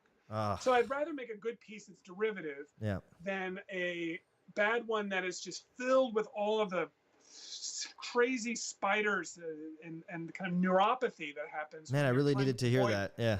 You know what I mean? It's I like needed to hear driving that. down the road. If you really think about trying to not hit cars, you're going to drive 5 miles an hour and hit every car while you're doing it. You know? I really needed to hear that. I've been struggling with a sketch for a piece recently, and I've been bombarding my buddy Brian Ewing over and over again, and just being like, how about this one? How about this one? How about this one? He's like, they're all good. I'm like, yeah, but they look like this guy and this guy. And so if I would have just went with my first idea, it would have been derivative. I found the reason why I couldn't do it. But I probably would have done it different enough because just by sheer fact of that's a block print. But what you're saying is such a good point, and I'm probably going to ride with that from now on, is like, just fucking make the piece that feels good and comes out, and it'll be different. It'll be different. And it's not always your first one. I mean, this was literally the last sketch that I did. I had no intention or planning to do it. At the very end, I was like, oh, I really like that bear. Why don't we fucking do this bear upside down with some flowers on it? And I sent it in, and again, to my shock, I think Rob Jones was like, "That's the one." Yeah. And actually, I think he was the only one. I think everybody else was like, "Oh, we like this, and no one picked it. I was like, "Well, what about that there bear up there?" Yeah. Well, I was like, "I love that bear," and I just decided to chase the guy that was speaking the language that fed into my intentions. So I said, "Yeah, Rob, that's it. You're right. We're gonna do the bear now." Okay, I love that. It was really fun. They've been great the whole time. Rob did the design for the title treatment. I came up with a font that was kind of similar for the title. Somebody asked. He came up with that split thing that's so cool. Okay, someone asked, Thunderhouse Designs, did Greg do the text on this or the layout and someone else lettered?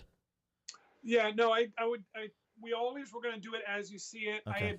I had blocked it out, and I'll just get like raw copy off the internet or out of a script or something and just kind of say this is where, the author, the actor credits and the director, all this shit goes. So there's definitely different versions of this that you see here, and I think Rob was the genius that was able to say, why don't we have it kind of arrow out to the left so that the title goes out this way, this kind of pulling feeling. I don't know. It just worked. It's cool to work with them because it's one of those relationships where I want to impress them because they see so much, right? Like I feel like I did a bunch of Godzilla stuff for them, and then they all said, like, every time I sent one, they're like, fuck yeah.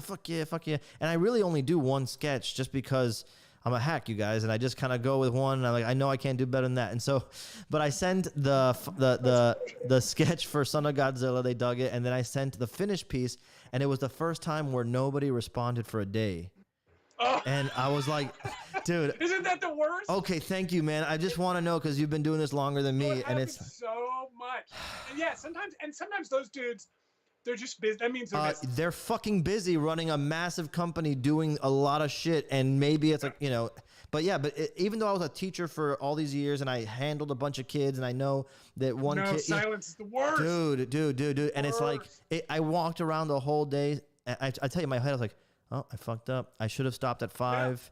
The 6th one is the one that they don't, and they probably say, what are we doing with this guy? Maybe it's a little too much. Maybe we got to rein him in. Dude, my head starts going like. Attack Peter. I think he's kind of spun out. Like he's kind of, that's it. The gas is empty. The tank is dry. Yeah, and then you feel like then you feel like an idiot for having a stupid Attack Peter name because that was more embarrassing. Like, oh, Mr. Big Name has to, Yeah, yes. He gave himself a superhero name. Yeah.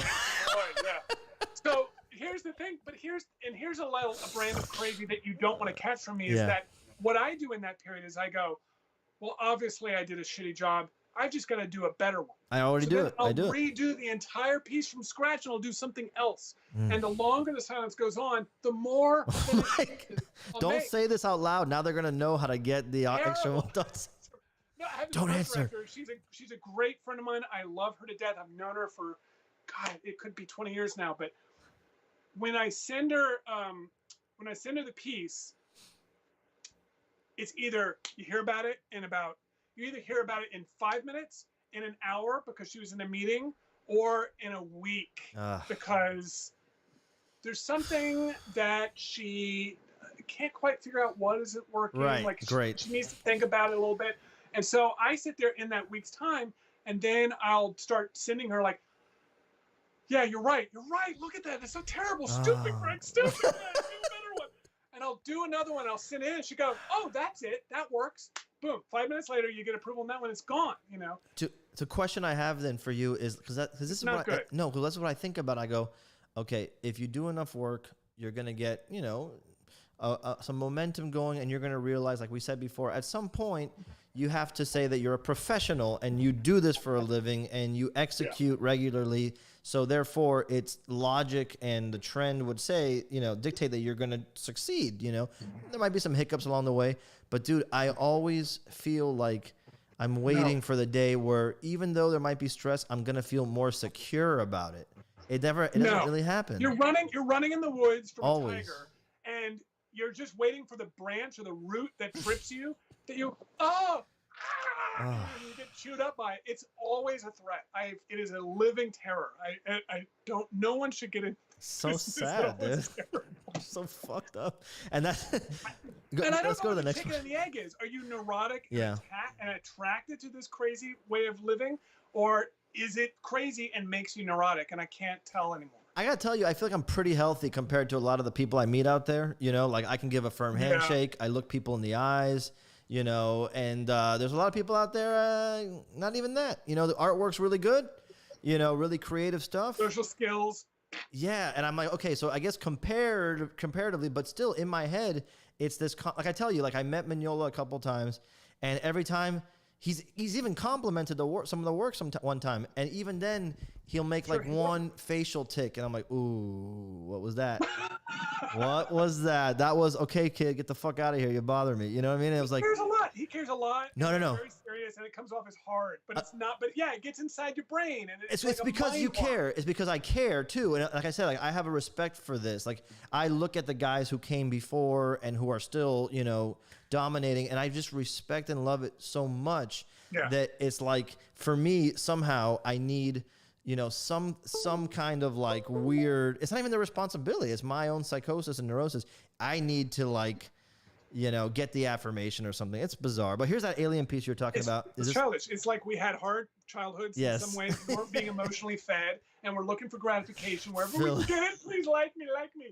I'm beautiful, please. It's exactly that. Sad. Well, this alien piece is what we're talking about. Like you found something that I haven't seen, and it's brilliant. And it's funny because you would think that more people would experiment with putting the xenomorph upside down, since for so much of the film it's crawling on weird places and you don't see enough of it. Yeah. That was always the part that I was, because they're always like, where'd it go? It also like it also kind of like just rip. Yeah. No, that's why wouldn't you do that? Yeah. That's the part that's so scary. That's what you don't want. Right. Yeah. And it also like alludes a little bit to Alien 3 for me, where it's like, you know, this is where the chest burster, right? Yeah. I love it. Let me tell you, I guess so. Right. I actually just saw with my youngest the Fincher take on it, and they got rid of that whole thing, which is good. Oh. It's great. Oh, it's the HBO Max one. Yeah, you're right. It's brilliant. You're right. And I have to say, after I watched that, and it was interesting too, because this is the first time, like he's 15 now, so we're finally getting to, you know, like we're doing Game of Thrones. Okay, cool. You know, I get to relive, like, okay, buddy, so now we're going to see the Alien movies. We're going to see how, you know, like, we're going to say hello to Planet of the Apes next. You know, like, and he loves samurai movies. Like, it's, so we have this great connection that way. But we walked through all of them. We did Aliens, and then the third one. And then I said, and then we're going to stop. You know, we don't need to see the other ones. I like Alien Resurrection. You don't like it? Have you watched it recently? With a? I did. It is. I think it's more of a like trying to be a sequel to Aliens than and whereas it is. It is, and actually my takeaway was I don't really like Aliens very much. We're all supposed to love it the most. No, not me. The one when it came out, we were all so crazy. I remember when I went and saw it in the theater, we were all like, "Oh my god, it's like Star Wars all over again." We loved it, and actually, in retrospect, I think it's the weakest of all the movies. I'll be honest with you. At least Alien 4. Yeah, I'm gonna really create a lot of enemies. Aliens? I think the James Cameron movie? Yeah. Wow. Meh. Well, don't you think it's valuable because it kind of continues again to build out the world a little bit? Because that's to me like it's that movie. You need that movie to spawn all the comics. That the comics went and built out all this cool world building and stuff. I think that's what I don't like about it. It feels like It feels like a lot of product placement. Got it. This is the vehicle that you can get as a toy. This is the really cool exosuit that she's going to use to chop it up, and this is she's posing in her splash page in the elevator. Well, 3 is really awesome. 3 is really underrated too. You know, it's like 3 is another because it's like a weird take on the first concept again. Because there's only really one concept you can do is like. And you grow, and Aliens is an obvious progression from Alien. Now there's more than one. And I thought like, well, the next one's got to be just like planet invasion, like Earth is invaded, right? And I love that Fincher went really small. Yeah. He said, no, we're just going to strip all the weapons away, and we're going to go tiny on this thing. Yeah. And I think it's a far superior film than the second Aliens film. Aliens 3 is my second favorite one. It is a better movie. It's a better made movie. It's just there's something fun about Aliens. There that works, and the Fincher cut is the one that really sold that. And you can see it on HBO Max now. I just watched it. Oh, can you? Yeah. Oh, you can. Oh, great! I found these old DVDs for like $4 at like a Costco bin or something. Oh yeah. I was so excited. I was like, "Oh, that's the version I never got to see." Oh, you don't have HBO Max? I do now, but I didn't realize that they're running. The Fincher cut is on HBO Max. Well, there's the extended cut, which I imagine, and it didn't have the chest burster scene, so I assume that's what. Oh.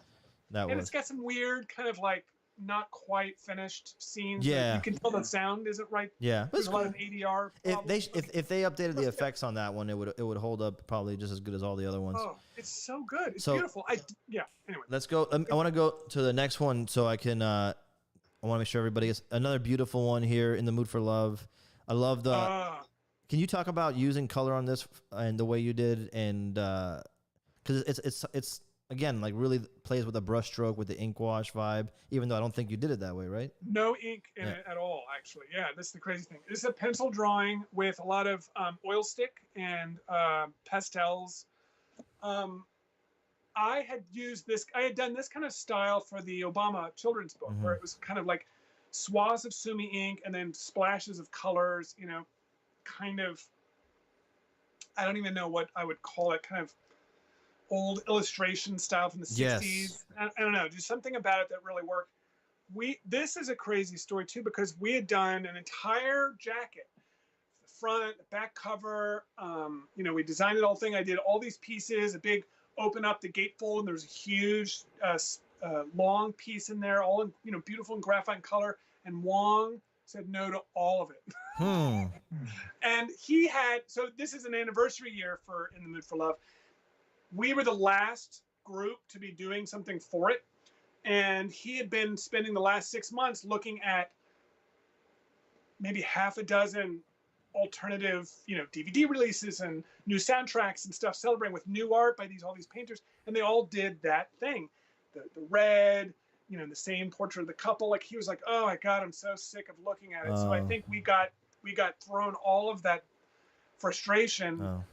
I don't think what we were doing was what I have seen now out there, but I can understand why he felt like, my eyes are bored. Yeah. I'm tired of looking at this. So the job, I think, was on the verge of me getting fired, and it would not happening. I don't know what they were going to do.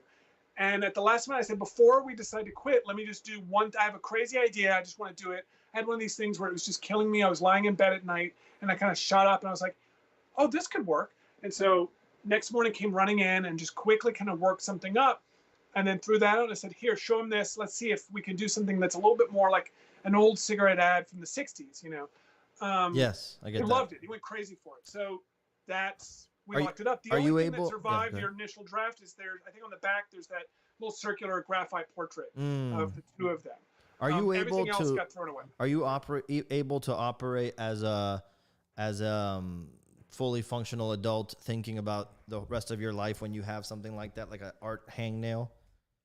No, a total asshole. It's obsessed. It is like, again, this is when there's a problem, you get obsessive compulsive about it, and I can't. And then it starts to like make you depressed. Yeah. I don't get a lot of sleep, which makes me tired. It makes me more bummed out, and then it makes you not think clearly, so you can't think of solves to get out of it. It's a terrible spiral if it goes on too long. Exactly. Let's go to the next one, because that's the thing that I think about too, is like, how do you? Here's the Killing of the Sacred Deer you talked about. Yeah, this is a bizarre and really cool piece. I can't believe they let I had done a bunch of different images for this, maybe another dozen concepts of the actors, like those elk racks where their heads on a mountain have a gun across with their hooves. There's all sorts of weird stuff, and it's a truly weird, demented, dark movie.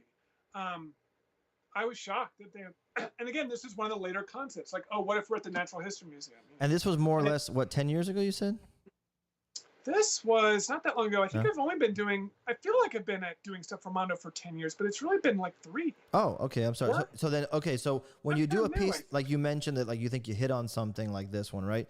Can you like get it out of your head, or are you always like comparing to that, like how to strike lightning ball twice? No, I hate everything that I do so much that it's very easy to flush the commode when you're done. I have no problem. Like, once it's done, I'm like, great, everybody like it, they're happy. Woo! I know, dude. And then you move on to the next one, because I feel like I'm running away robbing banks, and the cops haven't caught me yet.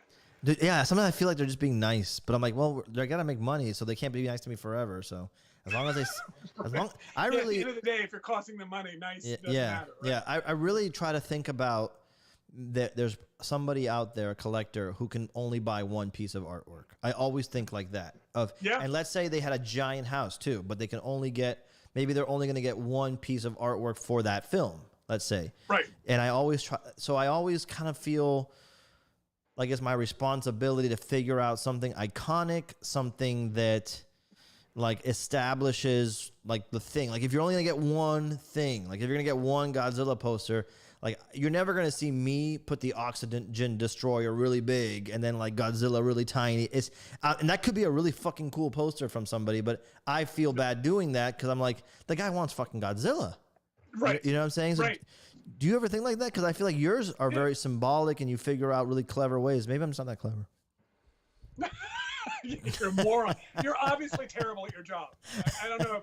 I don't know if I have to be the first one to finally break the bubble here, but you're just the worst. But yeah, you know, like, but my point is that like I get stuck because I'm like, okay, if I was gonna do a Godzilla comic, for example, I would explore more. Yeah, exactly. No, you know what does it for me? It's the commissions that really make me think that way, and it's because they're private and you're dealing one-on-one with someone, and you're dealing with. A lot of times there are people, and sometimes, I mean, you learn a lot more, sometimes more than you want. You want to get something off your chest now about the private commissions? Go ahead. Oh my God, you people. No, I love the private commissions. They've become a real resource I'm having so much fun with these things. But you have this personal thing, and like someone will say, oh, I've been saving all year, and now I have the money to do it. Yeah. And so you really feel like, oh, well, I've got to deliver to that, you know? And I don't see them as any different from a variety cover or meadowlark or anything else. Like everything, you have to make every piece of work like it's the last piece of work you're going to do when a meteor hits you in the face, you know? Yeah. And say, because you don't want them to go, and this was Peter's last drawing of a squirrel jerking off a frog. He really phoned it in. He's dead now. Good for him. Oh.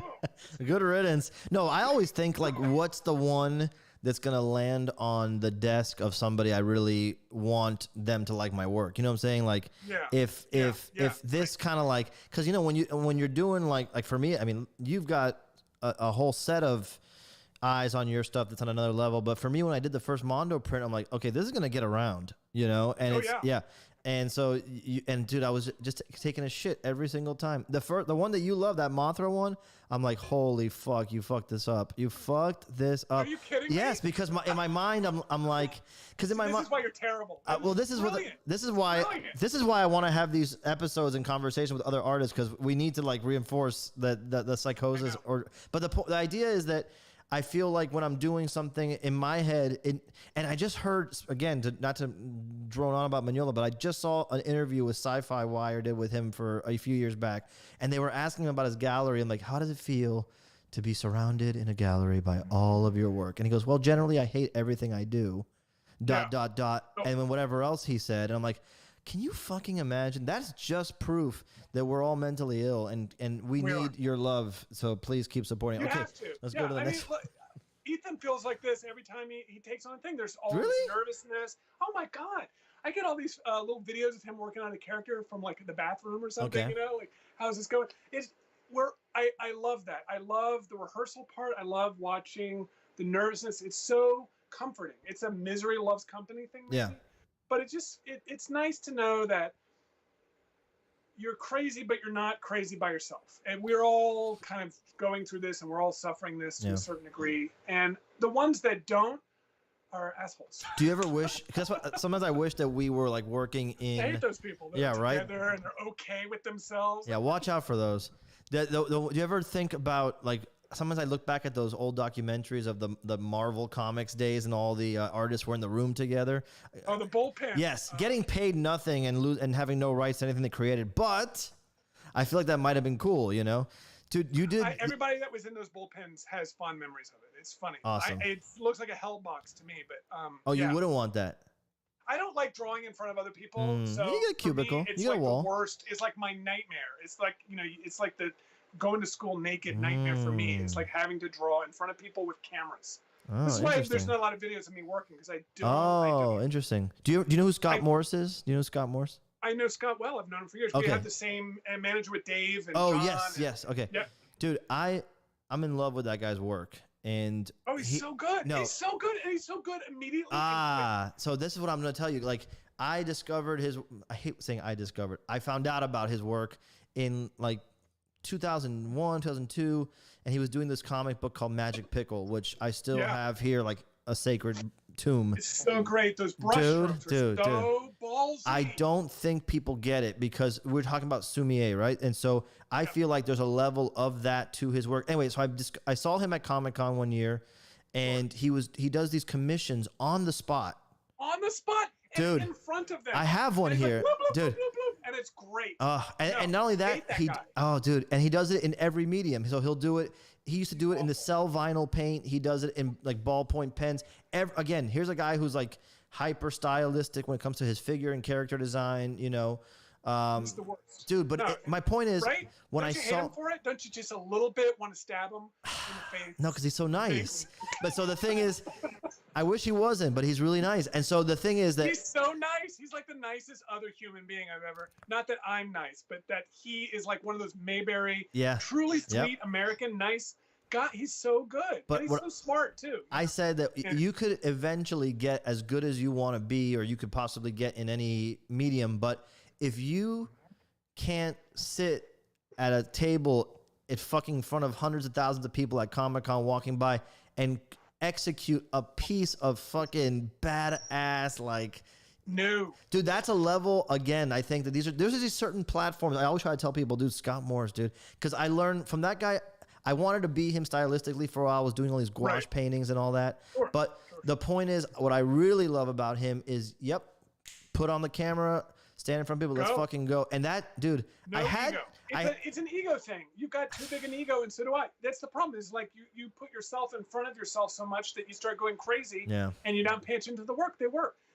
Like, have you ever seen John Muth? Oh yeah, of course. I mean, what the fuck? He just gets down on the floor and he puts a piece of paper, and like it's like nothing. There's guys walking around with blue butts, and there's weird cosplay. It's crazy at Comic-Con, and he'll just sit down, and it's like he's in a meadow by himself, and he'll just bloop, bloop, bloop. Well, Scott's bloop, a California bloop. guy. Maybe that's what it is. They're so chill, right? The California guy vibe. It's the California guys. They're not like the crazy neurotic, like kind of Eastern side. Yeah, we're all ruined. Florida man can't draw in front of everybody. And then but I want to get to that point with carving. So that's how sick I am. So I have to like figure out how to execute it. You know what I mean? I try to do it. Because you're searching, you're working it. That's the problem. If my drawings were tighter, then yes, I could do it. And I've done it once or twice on YouTube. Wouldn't it be boring though? Isn't it a little bit boring when it's so tight that you're just now doing an exercise? I just don't draw that well. So like when I carve, the tool limitations and the way that the medium pushes back kind of dictates the way I'm going to use gradation, the way I'm going to use light, the way I'm going to use an expression. You know, you have to limit things down so that they print after the 60th print. It's still printing well and clear. There's so many weird things, dude. So many. Having said all that, and then you'll see someone like Swoon. You know her work? Yes. Oh, I do. Yeah. Terrific. Now she's working out like more than life size, but still, if that she's on another level. So quickly, I want to go through these because I want to keep you all night. But here's some of your Twin Peaks stuff that I think is like, dude. Do you have like a fascination with Twin Peaks? It's like on another level, like a fandom for this kind of stuff. Give a shit about Twin Peaks. Do you not? Yeah, you do. You like it. Yeah. Well, my point is because there's something about these that feels like a fan drew them. You know what I mean? Like it's like that you're really trying to incorporate layers and layers of things here. Like there's lots of stuff in there for the hardcore. Exactly. I had done 60 of these, and Mondo put out a whole print set. We had a huge show and a gallery thing. Now, when they had the gallery, I love the Mondo gallery. I know, it's heartbreaking. I was days away from that, dude. Days away from the Godzilla show. I feel so much more fortunate. I think it was one of the last, it was like the year before the last year. I don't know. I just feel so glad that I managed to be there and have that moment, because what a loss. But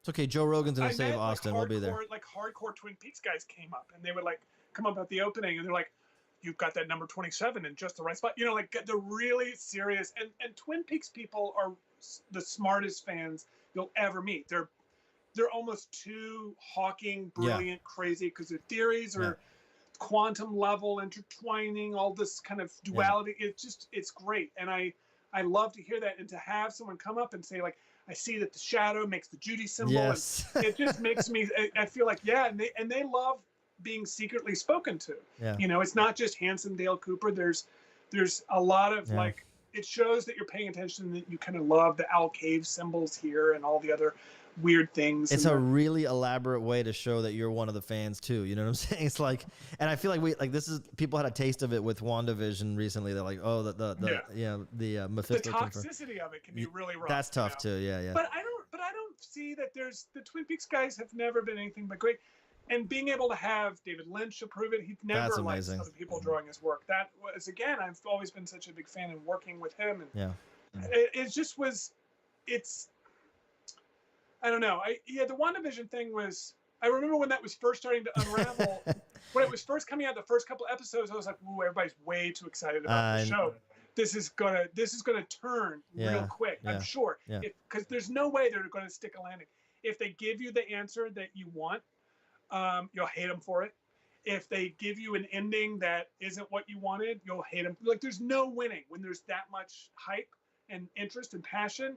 They are going to turn on you like rabid dogs. And I just thought like it's out of order. I loved it. I loved it too. It was just out of order from what they originally were going to launch. Who knows if they had to cut things out and put it somewhere else later to make sense. I think it was the plan. I think this was always the plan. I think. No, the delays in the releases. I'm saying the delays in the because this was supposed to be like the third or fourth thing that we saw. We're supposed to get Black Widow, then Falcon and Winter Soldier. Oh, was it really? Yeah. This was never supposed to be the first. No. What a brilliant first. How fortunate for them that this is how it happened. Yeah, right? and there was like no hype for it at first. I remember no one was really hyped for it, and then it's a weird thing to start with. Yeah, they've said they had to condense the last episode a little bit. There's a lot of stuff that's come out, but it's the longest of the episodes. I know, it's crazy. Yeah, but I thought it was great, and I think we'll look back on it like we look at like Civil War, where it's like that was planting a lot of seeds. Dude, okay, look, this is Daredevil fucking poster that I found online that you did.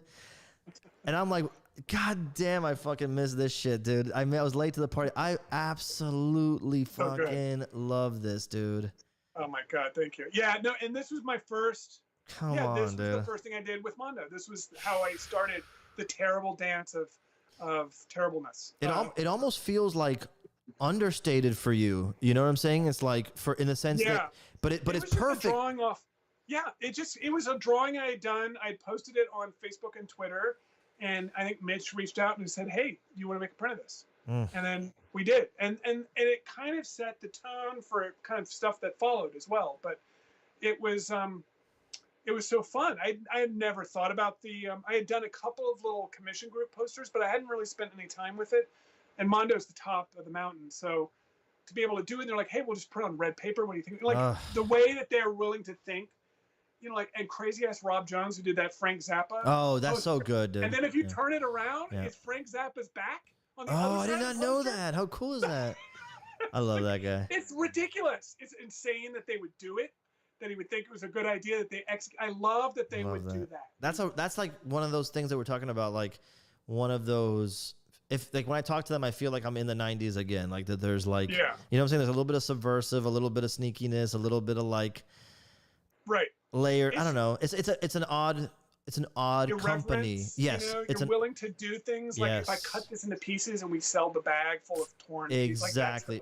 For those people who don't know, talking to them, it reminds me like I'm talking to like the zine makers that I used to be friends with. They're like, what if we did blank, or what we should do, or what it, you know, that's the vibe. It's not like some. Yeah.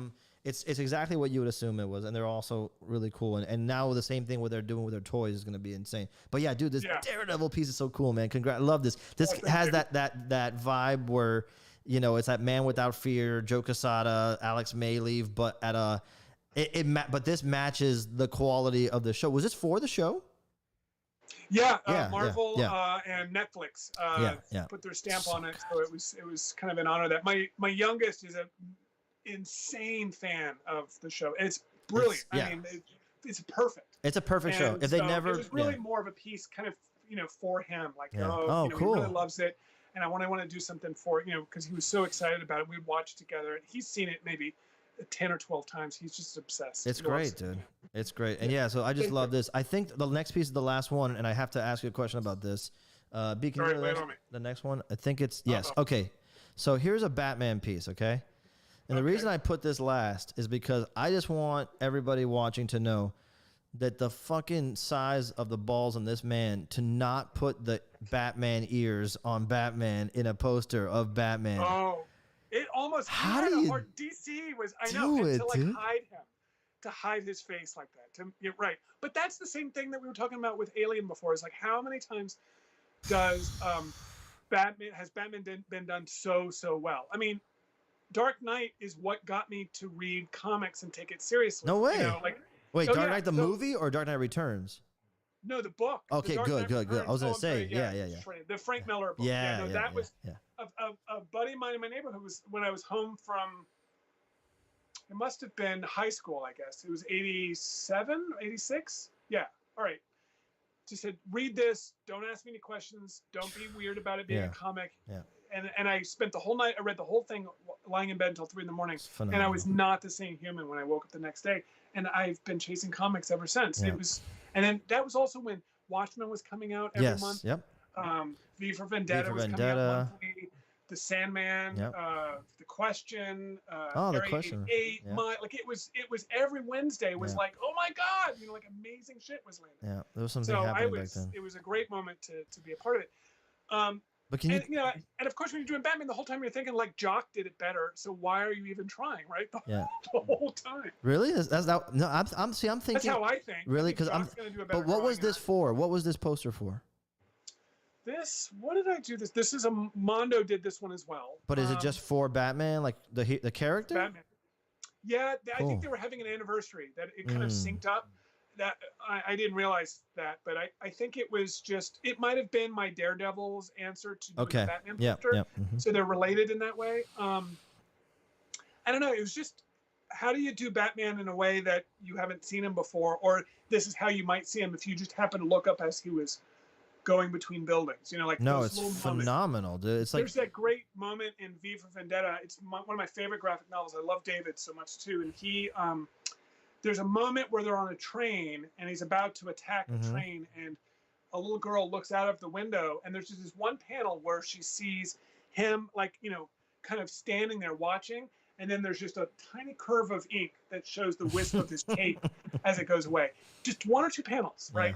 And like that was what I was trying to do here. It was just that there's that certain sense of like you're just catching a moment of this guy, and that's what I love about the first Nolan film, is that all the fighting is you're not watching this kind of like Marvel kind of like punching and, you know, and then the Zack Snyder slowing down Matrix stuff. It's all very chaotic, and you only catch these little glimpses, and it's more serious as a result. The less you see, the more you fill in. It's the Toby Hooper thing with Nightmare, with Chainsaw Massacre. Right? There's no gore. There's almost no moment of gore in that movie. Everything always happens off screen. You know, he drags a person in the room and he closes the door, and you're not coming in to watch. And that is so much worse. And he was so genius to realize, like, you're the worst horror movie monster makers in your brain. I'm just going to tickle enough to make you do the rest of the work, because I will never show you something that's as bad as you can imagine. And it makes that movie so hard, and so tough and brilliant, I think. Dude, it's brilliant. So, and so this is just, I just wanted to end up with this one because I just think it, like I said, it shows, I don't know, it just shows that, like I said, I wouldn't have the courage to not put that in there. I would be like, no, but how could you not? And then to see it realize is like, it's so masterfully done. It's inspirational. So I just wanted people to see that. Think about that. Imagine putting out one piece of Batman, and then this, and that's what you're gonna put. Dang, it's so good. I also want all you. Sienkiewicz did that. It's like his Superman that he did. That's what I was gonna say. Superman of the cape, and all you see is the cape and the legs. And you know who he is. You're given the minimal amount of information, and there's no question of what you're saying. You're just seeing him from an angle that someone else would be seeing him from. It makes it real. It's all Bill's fault. And now I want those commission groups out there to get together and commission you to do a realistic portrait style version of the Frank Miller Dark Knight Batman, like all hunched over that moment. Oh, Let's get it together. I actually turned one down. Oh, you're kidding? There's a guy that's doing it. I did. He's having different artists do versions of that iconic cover. Okay. Which is great. It's a great concept, Yeah. of like, Robin and, Batman kind of leaping. I think it was like Okay. the second or third issues cover. Okay. I just, if I don't feel excited to do the thing, I'll Okay. just say no. And because if I do say it or I feel obligated, the work sucks. Yeah. I feel Okay. terrible for doing it. I feel like they're paying money and I kind of poop the bed for What do them. you want? It's no good. What do you? I just wait. What commission do you want to come your way next? If someone's wondering what to commission you. It's hard. Yeah. A lot of them have been ticked off. Like I had just gotten a Lord of the Rings one that just came in a couple of days ago, and I thought it was funny no one had suggested that yet. I love any of the old noirs. I would love anything like that. But I already have like a Third Man and a Touch of Evil on the decks, and we just did M, and I'm a really old Hollywood movie guy, and so Have you done Chinatown? I'd love to do Citizen Kane. Like anything of that period just delights me. All the Hitchcocks, Rogue is a favorite. Have you done Chinatown? Yes. Okay. Yeah. Oh, I did Chinatown for that him and her thing. Okay. That I'm doing. There's another one tomorrow that's on the birds. It's oh, nice. Hippie Hedron and the Seagull. Cool. Yeah, so that'll come out at noon tomorrow. Oh. I don't know. I like being also given a commission for a film I haven't seen yet. Like I haven't seen Green Room at all. Oh, that's such a good movie, dude. That movie is. I love it. Yeah, I do too. Brilliant film. And so I love being introduced to new films. And there's at least half a dozen commissions in the queue that are movies I've never seen before, and I can't wait to see. I'm finishing up Rogue One, which I did like 6 or 8 pieces for because it's one of my favorite Star Wars. Yes, movies. It's flawless. It's the best. It's amazing. It's amazing, and it set the tone. Star Wars, Empire, and Rogue One for me. Like that. Those are the films. Yeah, I love it. I think Rogue One to me, when I walked out of Rogue One, I'm like, well. Tell me that's not the best one yet. I mean, you can make an argument for it. You can make an argument for it. And they really they kind of forgot about it, and it's not until Mandalorian that they really did whatever they were doing in Rogue One. Favreau was that's when we need Jon Favreau and Dave Filoni to get the reins already and let them let them just do Clone Wars anything. Is brilliant. Yeah, Clone Wars is great, but to me, Mandalorian is the dream come true. It's like it is. I just want the episodic. I don't care that it's. I want it Kurosawa. I want all my Western films. I just want let it be him roaming through the desert like a Mobius comic in Star Wars. Yeah. But dude, I don't want to. It doesn't need to be about the galaxy. Exactly. It doesn't need to be about the Skywalkers. Let's just go to a little corner and talk about some pub. It's perfect. It's perfect. Yeah. The pub. Well, dude, I don't want to take any more of your time. You're so generous. Thank you for staying on this long and talking about all this stuff. We had a ton of questions. I think we answered most of them in our conversation just talking. But guys, Greg is, just like you see him, such a great dude. If there's anything that you want to ask, I'm sure he'll reach out and answer it. And like I said, thank you so much, dude. What do you want to leave anybody like to follow you at Greg Things on Instagram? You got gregthings.com. I have a website, gregthings.com, Instagram. I'm there as well, Twitter, Facebook, usual places. Amazing. And then that's where you'll find out if something's coming out. I'll usually give a heads up, or like tomorrow there's a print drop, cool. I'll announce it and it'll be there. And just before the print drop tomorrow, I'll announce just as a reminder to let everybody know. Amazing. Well, dude, thank you so much for doing this, dude. It's been a long time coming. We always talk online. Thank you for doing printmaking and making it and somehow attributing that to me as if I'm the only printmaker out there. But that was shut up. That was the best moment, dude. I really appreciate that. But yeah, man, just thank you for being you and being such a kind dude. I can't wait to meet you in person at a show one day after all this and give you a big bro hug. Yes, definitely. All right, man. Thank you so much, dude. Have a great night. I'll see you soon. You too. Later, buddy. It's great to see you. You too, man. Thanks, bud. Bye. Guys, how cool was that? Greg's the nicest guy ever, dude, man. He's great. He's so freaking great. You guys are right. It went long. I'm sorry if I didn't get to any one of your questions, but I just kind of went with the flow, you know what I mean? And so you have to, right? Yeah. You have to kind of just go with it because exactly. He doesn't do a lot. I don't think he does a lot of interviews and stuff like that. So it was cool that he did that. But anyway, you guys, we're going to wrap it up here tomorrow. Comics Vault Live.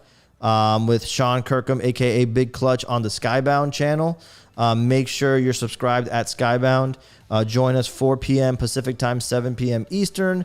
We'll be live there. Everything's super limited, you guys, and they have their own audience. Comics Vault Live has their own dedicated audience that goes to get variant covers. They'll go and pick up one-offs of this and limited prints of that. Just letting you know that it's crazy over there too.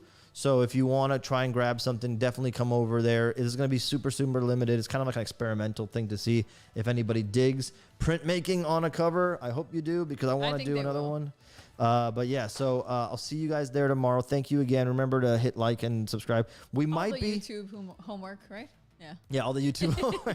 we might be going a little less frequently on the shows coming up, because a lot of projects are landing that I have to get to. So it's kind of something we might have to like pare down a little bit. How do you guys feel about that? Let me know in the comments and in the Facebook group. If we went to like maybe once or twice a month, what would you guys think? We're trying to make these maybe like more of an event thing where we'll have a guest, we'll have a print drop, and we'll kind of just do that. Because as much as I love doing these interviews and stuff like that, there's a lot of work that goes into it. And I know you guys can't always make it live, but maybe we can do like, once a month when we're going to do an AP drop, we'll also have an artist come by and talk for a few minutes. Make it a real party. Yeah, make it a full print party. Yeah. Let me know what you guys think. It's something that I'm playing with.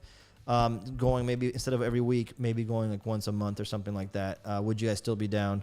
But yeah, that's what I wanted to talk to you guys about. And I love you. Thank you so much. Tomorrow, Comics Vault Live, and Invincible airs tomorrow. 3 episodes, Amazon Prime. There's nothing else to talk about. Invincible, dude. You guys are going to be hooked. I know it. All right. Thank you so much to everybody. Bye, be guys. safe out there. I'll talk to you guys later, man. Be cool. Later.